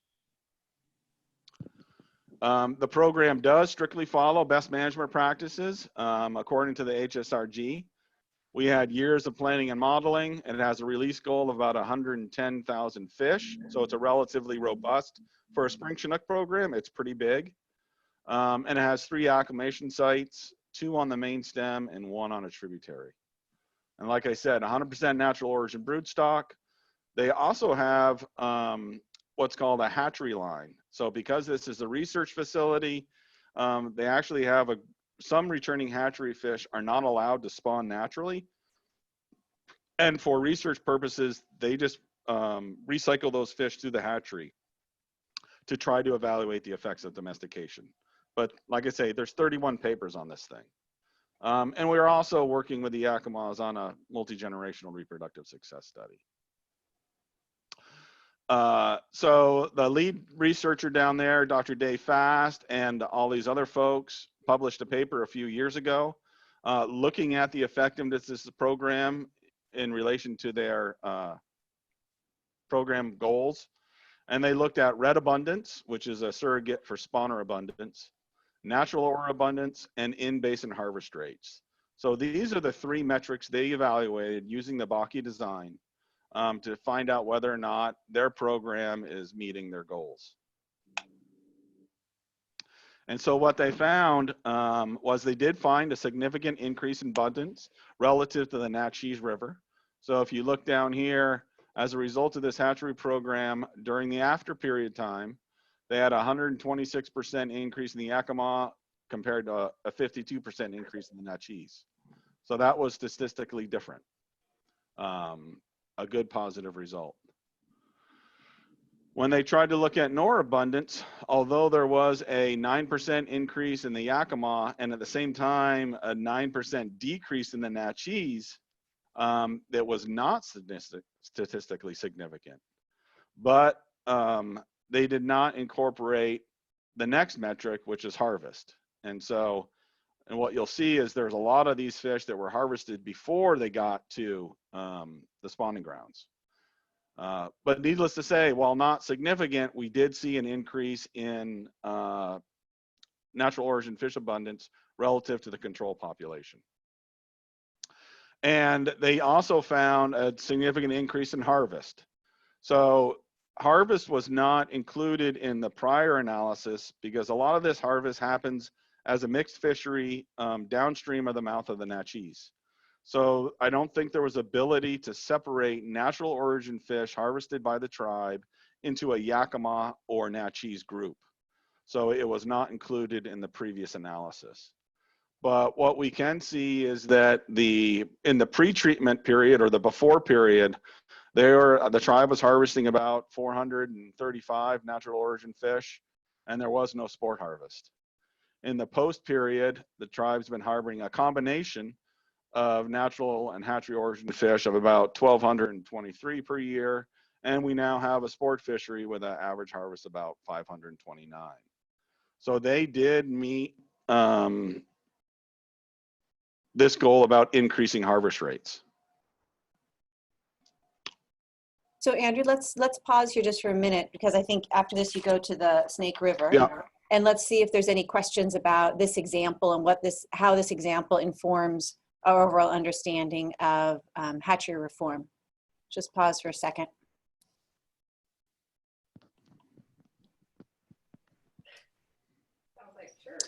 Commissioner McIsaac? Yeah, thank you. I'm just going to ask the same question you just did, Amy. So the message is exactly what? So we had a population that was not listed, and for supplementation reasons, apparently there was still underseeding going on or something. But anyway, here comes a hatchery program. Did it work? Did it not work? Or do we not really know for sure? So this program, as intended, this program did work. I think so this is a 100% natural origin broodstock, very similar to the Johnson Creek program up in Idaho that has been subject of a lot of discussion, right? They started this program before the population got to a point of listing, so they had adequate number of spawners to collect broodstock from. I think one of the points that I'm trying to make, and so this is a published study, so it's the example that I can think of, at least in Washington for spring Chinook. But one of the points that I guess I was trying to make, it is very unique in that managed hydrograph doesn't really exist. Well, it kind of does exist when we talk about Snake River Fall Chinook in the same kind of scenario. That managed hydrograph, I'm suggesting that managed hydrograph has eliminated some of the life stage limiting factors within that basin. So it allowed the addition of those hatchery fish to be productive and experience similar survival rates than before the hatchery program started. In a typical non-regulated system, like you'll see in the Chihuahua and Tucanon, that's not the case. So this is a very unique example, but it is an example in the literature of a successful program using HSRG recommendations. In fact, Dr. Fast was a member of the HSRG early on, and he's just recently retired. Congratulations, if he's on the phone. So as a follow-up to that, the PHAS values seem to be pretty high, over 50%, which I would have thought in our policy, which as currently written, if there was no suspension would be following the HSRG guidelines, which would have said that's too high. But you're saying 58% proportion of hatchery fish is fine as long as you take care of your hatchery brood stock the way occurred here? In this example, using 100% hatchery or 100% natural origin brood, those PHOS rates has still produced a significant increase in abundance.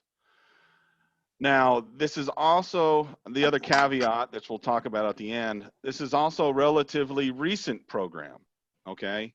And that's one of the questions. Oh, and that is one of the other questions is long-term effects.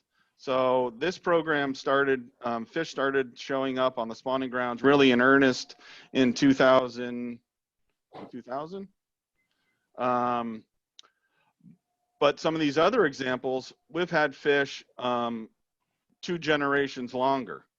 So there is still kind of a question about what's going to happen in 20 years, right? When we reanalyze this population again, are we still going to see the same effects? Or there's some long-term genetic things going on that just aren't showing after a couple generations. So I think it's good news early on, but I would pause and try to re-answer that question maybe in 10 years. But for this period of time, if this was a state hatchery and not a tribal hatchery, would 58% PHOS been in compliance with the 2009 policy or out of compliance with it? Well, I think if we look at the P&I is almost at that 0.67, which is, it's 0.66 with some noise, right? So the P&I of the program is really a natural, so natural fish are driving this population when we get P&I over 0.5 versus P&I below 0.5, it's the hatchery fish driving the population. So I think maybe that would be the take-home message, is that this is really a high P&I. One of the highest that we can find. Okay. Commissioner Thorburn?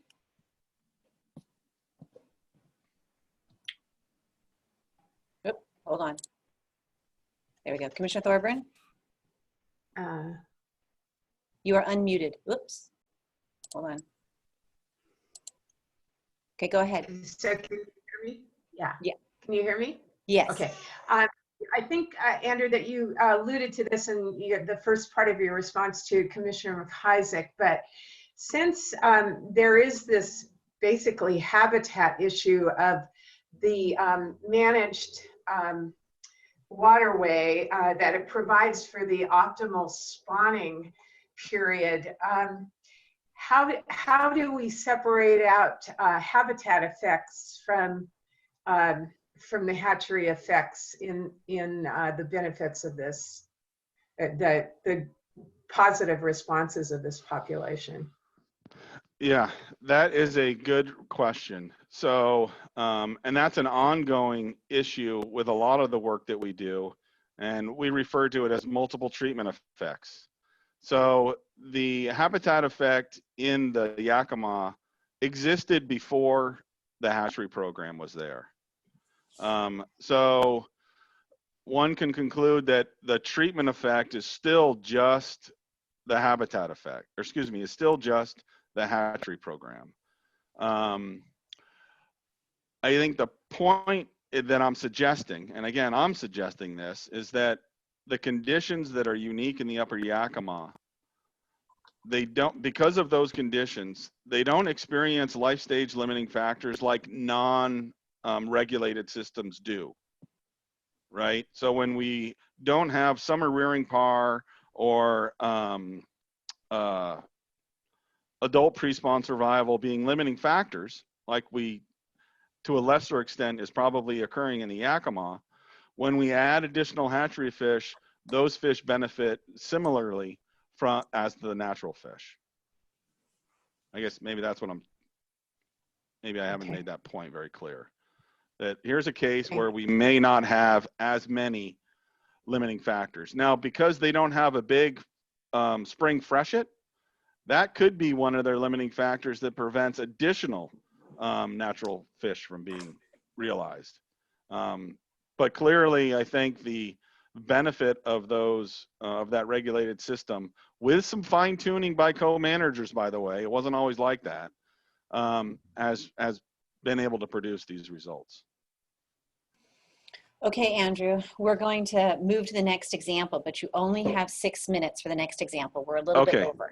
Yep. Okay, so Snake River Fall Chinook. Very unique, one population in this ESU. The Snake River is used, like it said, for all life stages. There is a little bit of spawning happening in some tributaries, but I mean, most of these fish spawn in the main stem Snake River. And so this all H approach, it's kind of been implemented ad hoc for decades, but the effectiveness of these all LAH actions have not been quantified in any terms of their contributions to adult natural fish abundance. All right. So these are action agencies making tweaks to the hydro system in order to increase survival rates, but they have not specifically, that I'm aware of, tried to relate actions directly to a fish population response. And so this is a qualitative assessment of this population, because let's be real, there has been a big change in this population since the hatchery program has started. It is important to note that accurate estimates of hatchery fish abundance are very recent in terms of the 2007 brood year, for the same reason that we talked about mass marking earlier. This was one program that had some marking, but as the program expanded, as you'll see, there was a lot of fish that were not marked. And it was a recent change just a few years ago that they started using PBT, which is parental-based tagging. So they would take genetics on all the hatchery broodstock, and when adults came back, they would then do a parental analysis and assign fish back to a hatchery broodstock. So if fish were signed to parents from the hatchery broodstock, then they were considered hatchery fish. If they weren't, they were considered wild fish or natural origin fish. But that's a recent thing. This program's been going on for decades. So before that, estimates of PHOS, well, they were derived, let's just say, through other methods that probably have changed through time. And I'm not really privy to those specific methods. But needless to say, they were not as accurate or precise as the current methods. And a lot of these data were provided by, we have a group on called the Snake River Lab that does a lot of the evaluation on the Lines Ferry component of the program. And overall, the programs run through the Lower Snake River Compensation. So here's my graphic that I made to look at the other three H's. And in the middle, these bars represent the hydro. And so early on, 1975 was when Lower Granite Dam was complete.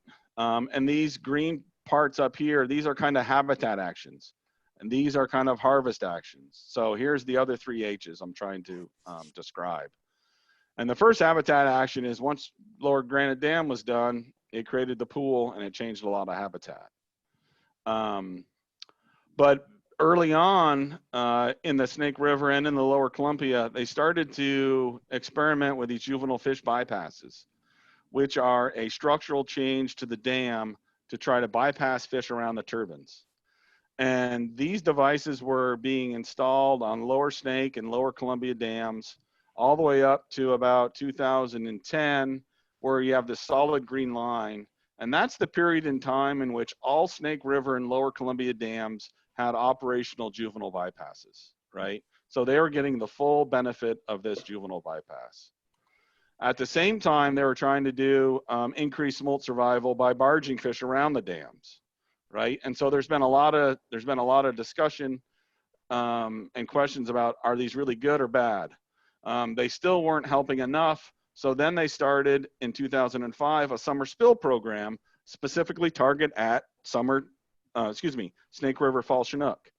And so some research done by Bill Connor et al. Actually showed that the summer spill program releasing more cold water would increase smolt survival. So there's been a lot of work done in the hydro system. Meantime, we're not installing log jams in the Snake River, but there's also been some kind of indirect hatchery effects through reducing predation from northern pike minnow and avian predation, and through habitat releases of cold water from Dworshak, and then reducing power peaking and stable flows through Hell's Canyon Dam to improve not only pre-spawn migration success and pre-spawn survival, but also to prevent stranding of reds. So these actions really kind of, quote unquote, affected positively the habitat within the Snake River, not in the traditional way. At the same time, we saw reductions in harvest due to listing in 1992.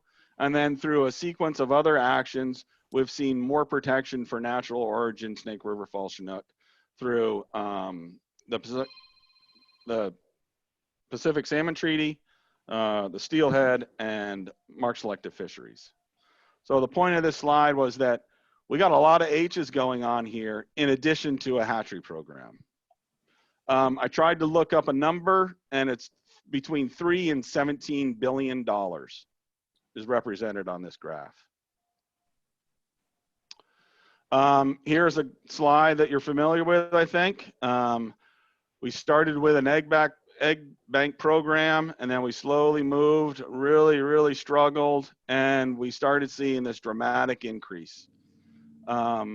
Right now, we're still running 72% PHOS. Over the 39 years of the program, it's 70 or 68%. So still a very hatchery-driven system. But we still got some wild fish for sure, and some good numbers of wild fish. The hatchery program, like I said, started as this egg bank program. It is responsible for preserving this stock. But once that program then transitioned into this Lions Ferry stock. And then as that program progressed, we started adding these different hatchery programs that brought fish up into the natural spawning areas. Instead of, so Lions Ferry Dam is on the lower river. There is not any spawning of fall Chinook down there. It all occurs above Lower Granite Dam. But the whole point is there's been a lot of hatchery production sequenced throughout this time period. And as a result, we've seen a big shift in release location of fish. This is kind of this is below Lower Granite, which means Lions Ferry releases. And now you can see in the last many years, most of these fish, the vast majority of these fish are released above Lower Granite at acclimation facilities throughout the main stem Snake River and some of the tributaries. So take home, egg bank program was great. The program was adaptively managed by the co-managers to the Lower Snake Comp to move fish into natural production areas. We've been steadily increasing PNOB, but still PNOB is still really low. It's a huge program, but PNOB is still really low. Recent estimates are 0.3, and PHOS is still pretty high. I think probably all these different H actions had a major role in the current status. It's now considered viable, but because there's one population in this ESU, it needs to be at a highly viable status, and they're still kind of trying to get to this magic PNI of 0.67. Okay, we're going to pause there because we're at the time where we want to take some more questions and then have public comment. So let's do the commissioners have any questions at this moment?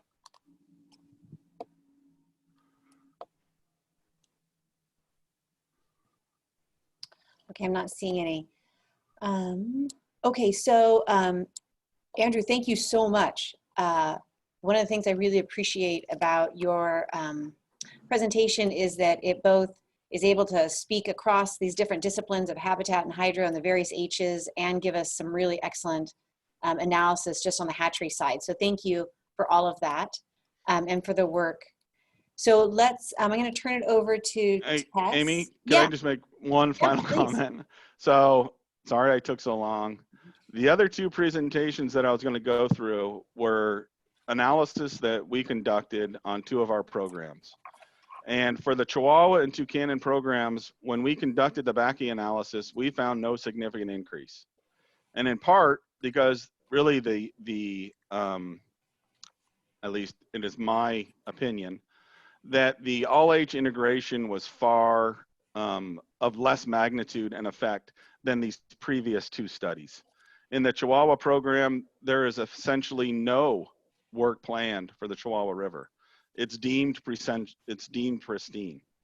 So in that case, there is some limiting factor in both of those cases, I would argue. There is still some life stage limiting factor that is preventing the hatchery benefit from being realized.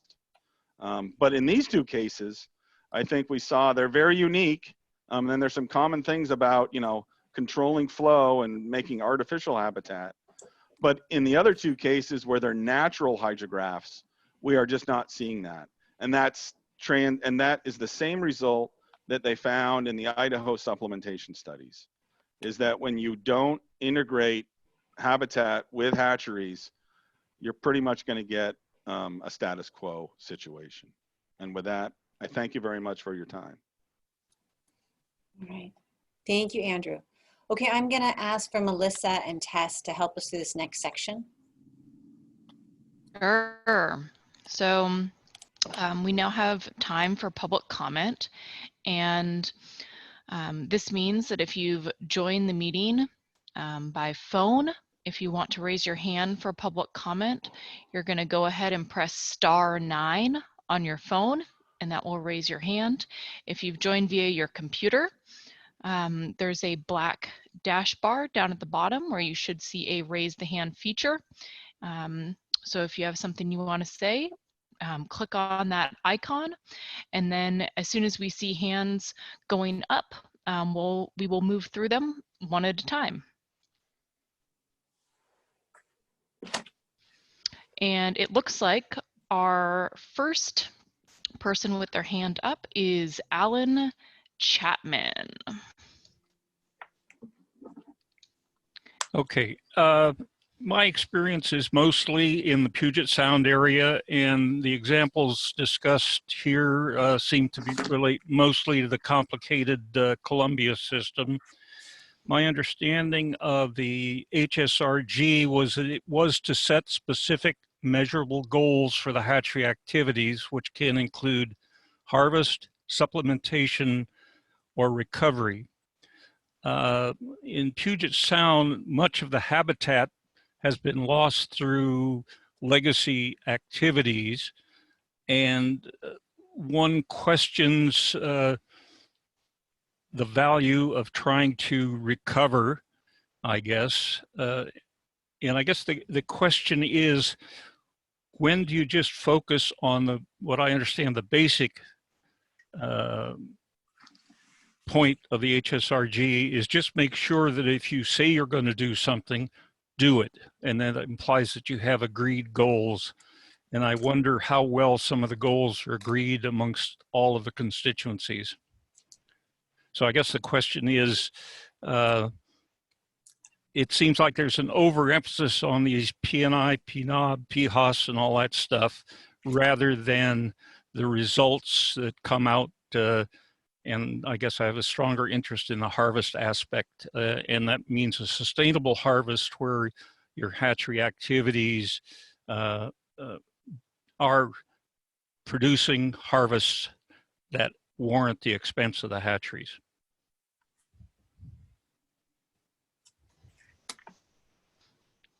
Great. Thank you for that, Alan. I don't know if either of our DFW staff wants to make any additional comments there. Otherwise, I will go ahead and look for additional hands that are raised. I'm not seeing anyone else. Yeah, I can take a shot at it. I think it's a really good point. I mean, one of the things that happened early on in this process was that, I mean, you're right. This report really focused on the implementation of the policy guidelines with respect to HSRG recommendations and guidelines. The point the caller made was a good one in that a lot of the goals, and as we pointed out, we don't have harvest goals for each specific program. And that's something that we're going to start considering. And the goals of conservation programs, again, they are right now by de facto the recovery goals. So there is additional need in some programs to have a healthy and harvestable, sustainable run. And so those discussions are also happening. Unfortunately, those discussions haven't concluded with co-agreement by co-managers. So right now we're talking about kind of some of the more technical nuts and bolts of implementing some of these things. I hope that's satisfactory. Thanks, Andrew. Looks like we've got another hand raise from somebody who has called in, and their phone number is ending in 4523. So I'm going to go ahead and get you unmuted here. Good morning, Chair Carpenter, Commission, staff, Greg King here. Just wanted to state that we have to remember that HSRG is a tool, not a rule. I disagree with Mr. Murdoch on HSRG isn't affecting our fisheries. We're looking at going through this north of Falcon. We're getting shut down in Puget Sound. We just got some more updates from Columbia River fisheries. It's going to be terrible this year. We produce 160 million less fish in Washington State. It's a lot of great science. I see a lot of unanswered questions here. We asked to review the Clackamas study that showed that summer run steelhead had no effect on late wild winters, and it's been ignored. Sports are frustrated with this whole fishery. And I also forgot to say, I hope everybody's safe and healthy with this pandemic we're having. But getting on to this thing, we show that any successful programs that we've seen are hatchery supplementation. And we also know that some of the top scientists have said that hatcheries are the tool to recovery of wild fish. And I believe that also that coming down from the legislatures, that we didn't have to use HSRG, we didn't have to use third-party science. We have some of the best scientists in the world with NOAA Fisheries, the tribes, and the department. Let's use these people to guide us and use the hatchery genetic management plan to guide us. I know we don't have one on Willapa. Willapa is a disaster. We could do so much on Willapa, and I just hope the commission will, our fisheries are on life support, and to keep pouring money into this ongoing reviews of this instead of getting some solid answers to our questions. And let's use the NOAA and the tribes and the department and bring them all together to use the best available science and use some of these guidelines. Like I said, it's a tool, not a rule. And we need to produce some fish. Larry, you know that. You made the statement that we're going to lose our fisheries in 10 years. And I'm going to keep reminding you, Larry, that the clock is ticking. So those are my comments. Thank you.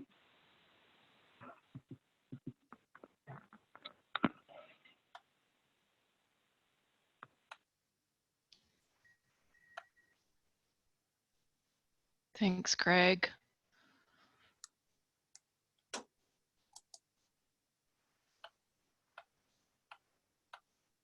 All right, for folks who are on the line, who dialed in on their phone, if you do have something you want to say, go ahead and raise your hand by pressing *9 on the phone, and we can get you unmuted. For folks who are joining by the computer, look for that raise the hand icon at the bottom of your screen.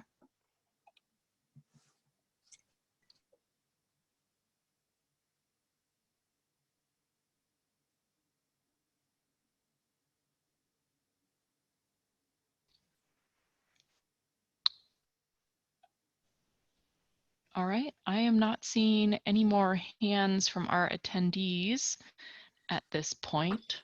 So I'm gonna just hand it back over to Larry. If you've got any other words. Well, no, I tell you, that's a lot to absorb. I appreciate the folks that called in. Mr. Chapman, I've known for a long, long time, a very well-respected manager. And Greg King, thank you for your comments. Anybody else I missed? I think what this did for me is it raised a lot of questions that I had in the back of my mind, and now they're much closer to the front. So I'm going to be working on some additional questions and thoughts that I can share with some or all of you going forward. Mr. Murdoch and your colleagues and other folks from staff, really, really appreciate your knowledge base and the fact that you're willing to put yourself through this. We're trying to get to a point where we can come forward with something that's workable, going to improve the fish runs and certainly improve fishing opportunities into the future, because they are, as one of the callers mentioned, are not in very good shape currently. So I see that Commissioner McIsaac has his hand way in the air. So I'll stand by and listen in. And I want to thank everyone for their participation, and thanks to all the commission members.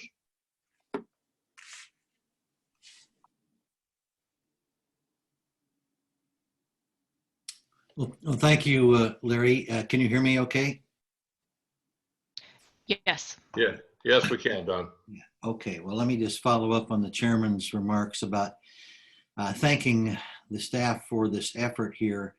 About a month ago, the report was released, I guess, before our Kennewick meeting. We were going to talk about it first over there. And when I read the report, I was a little disappointed that the qualitative assessment was not mentioned in the assignment section, or I couldn't find very much of it in the report.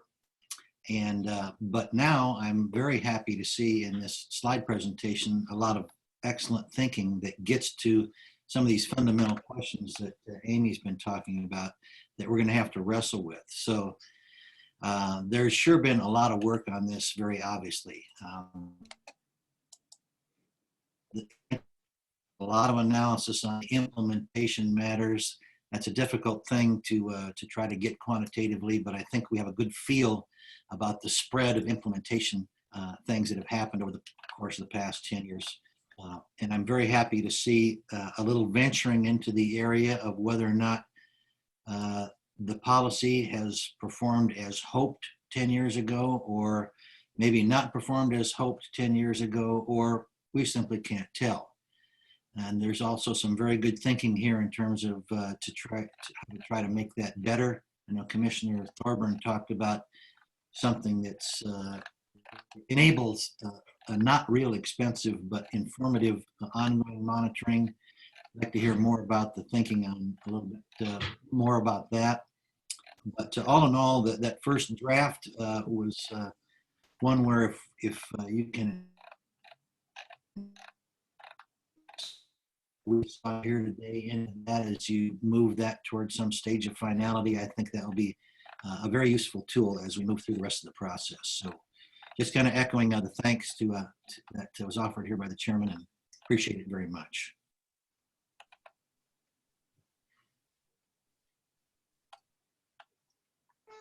Chair Carpenter, this is Commissioner Thorburn.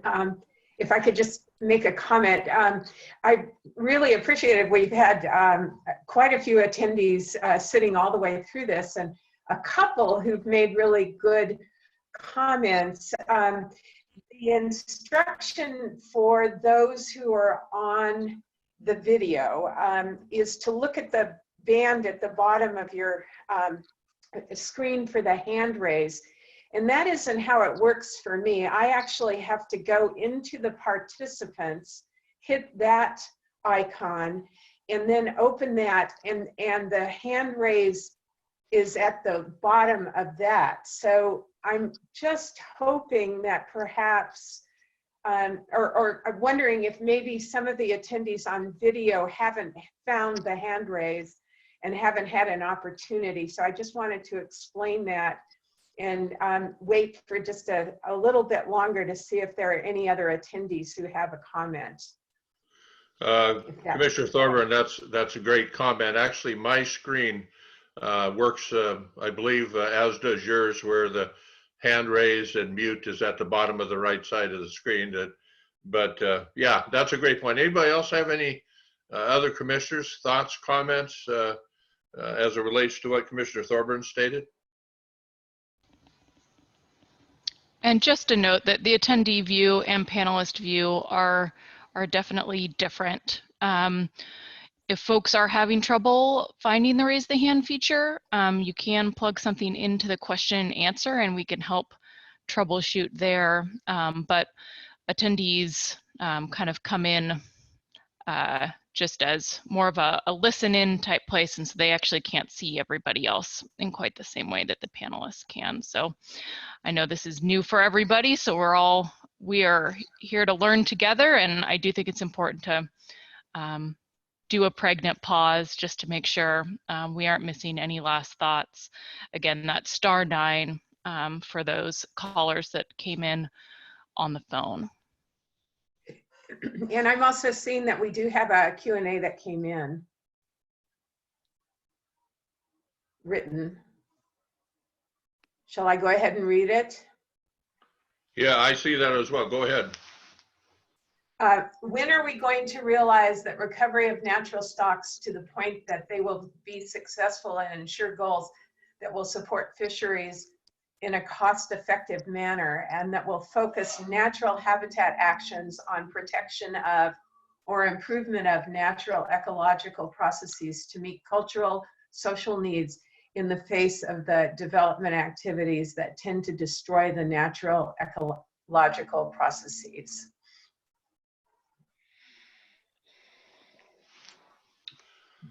Wish we had a crystal ball on that one, I guess. I think it very much could be part of our deliberations going forward on how we're going to encompass that question into future policy guidance. I believe. Anybody else have any comments on that?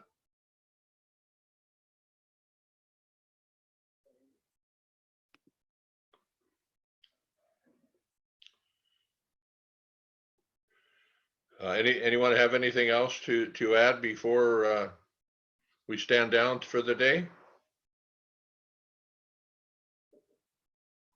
Hearing and seeing none, I guess I'll move to adjourn this this meeting, and thank you very much to everyone involved. A lot of thoughts generated, a lot of things to figure out, a lot of work to do. So thank you all. Fish Committee at 1 p.m. today. Thank you, and I will be leaving. Thank you. Thanks. Thanks very much. Thanks, everyone. I'm going to stay on the line just for a little bit longer. Any attendees should definitely feel free to log off. I'm just going to take a moment to kind of go over a couple more virtual tool bits with some folks who want to stay on. So thank you. Hey, Tess and Melissa, thank you both so much. This was really smooth, and I really appreciate all your expertise making this happen for us.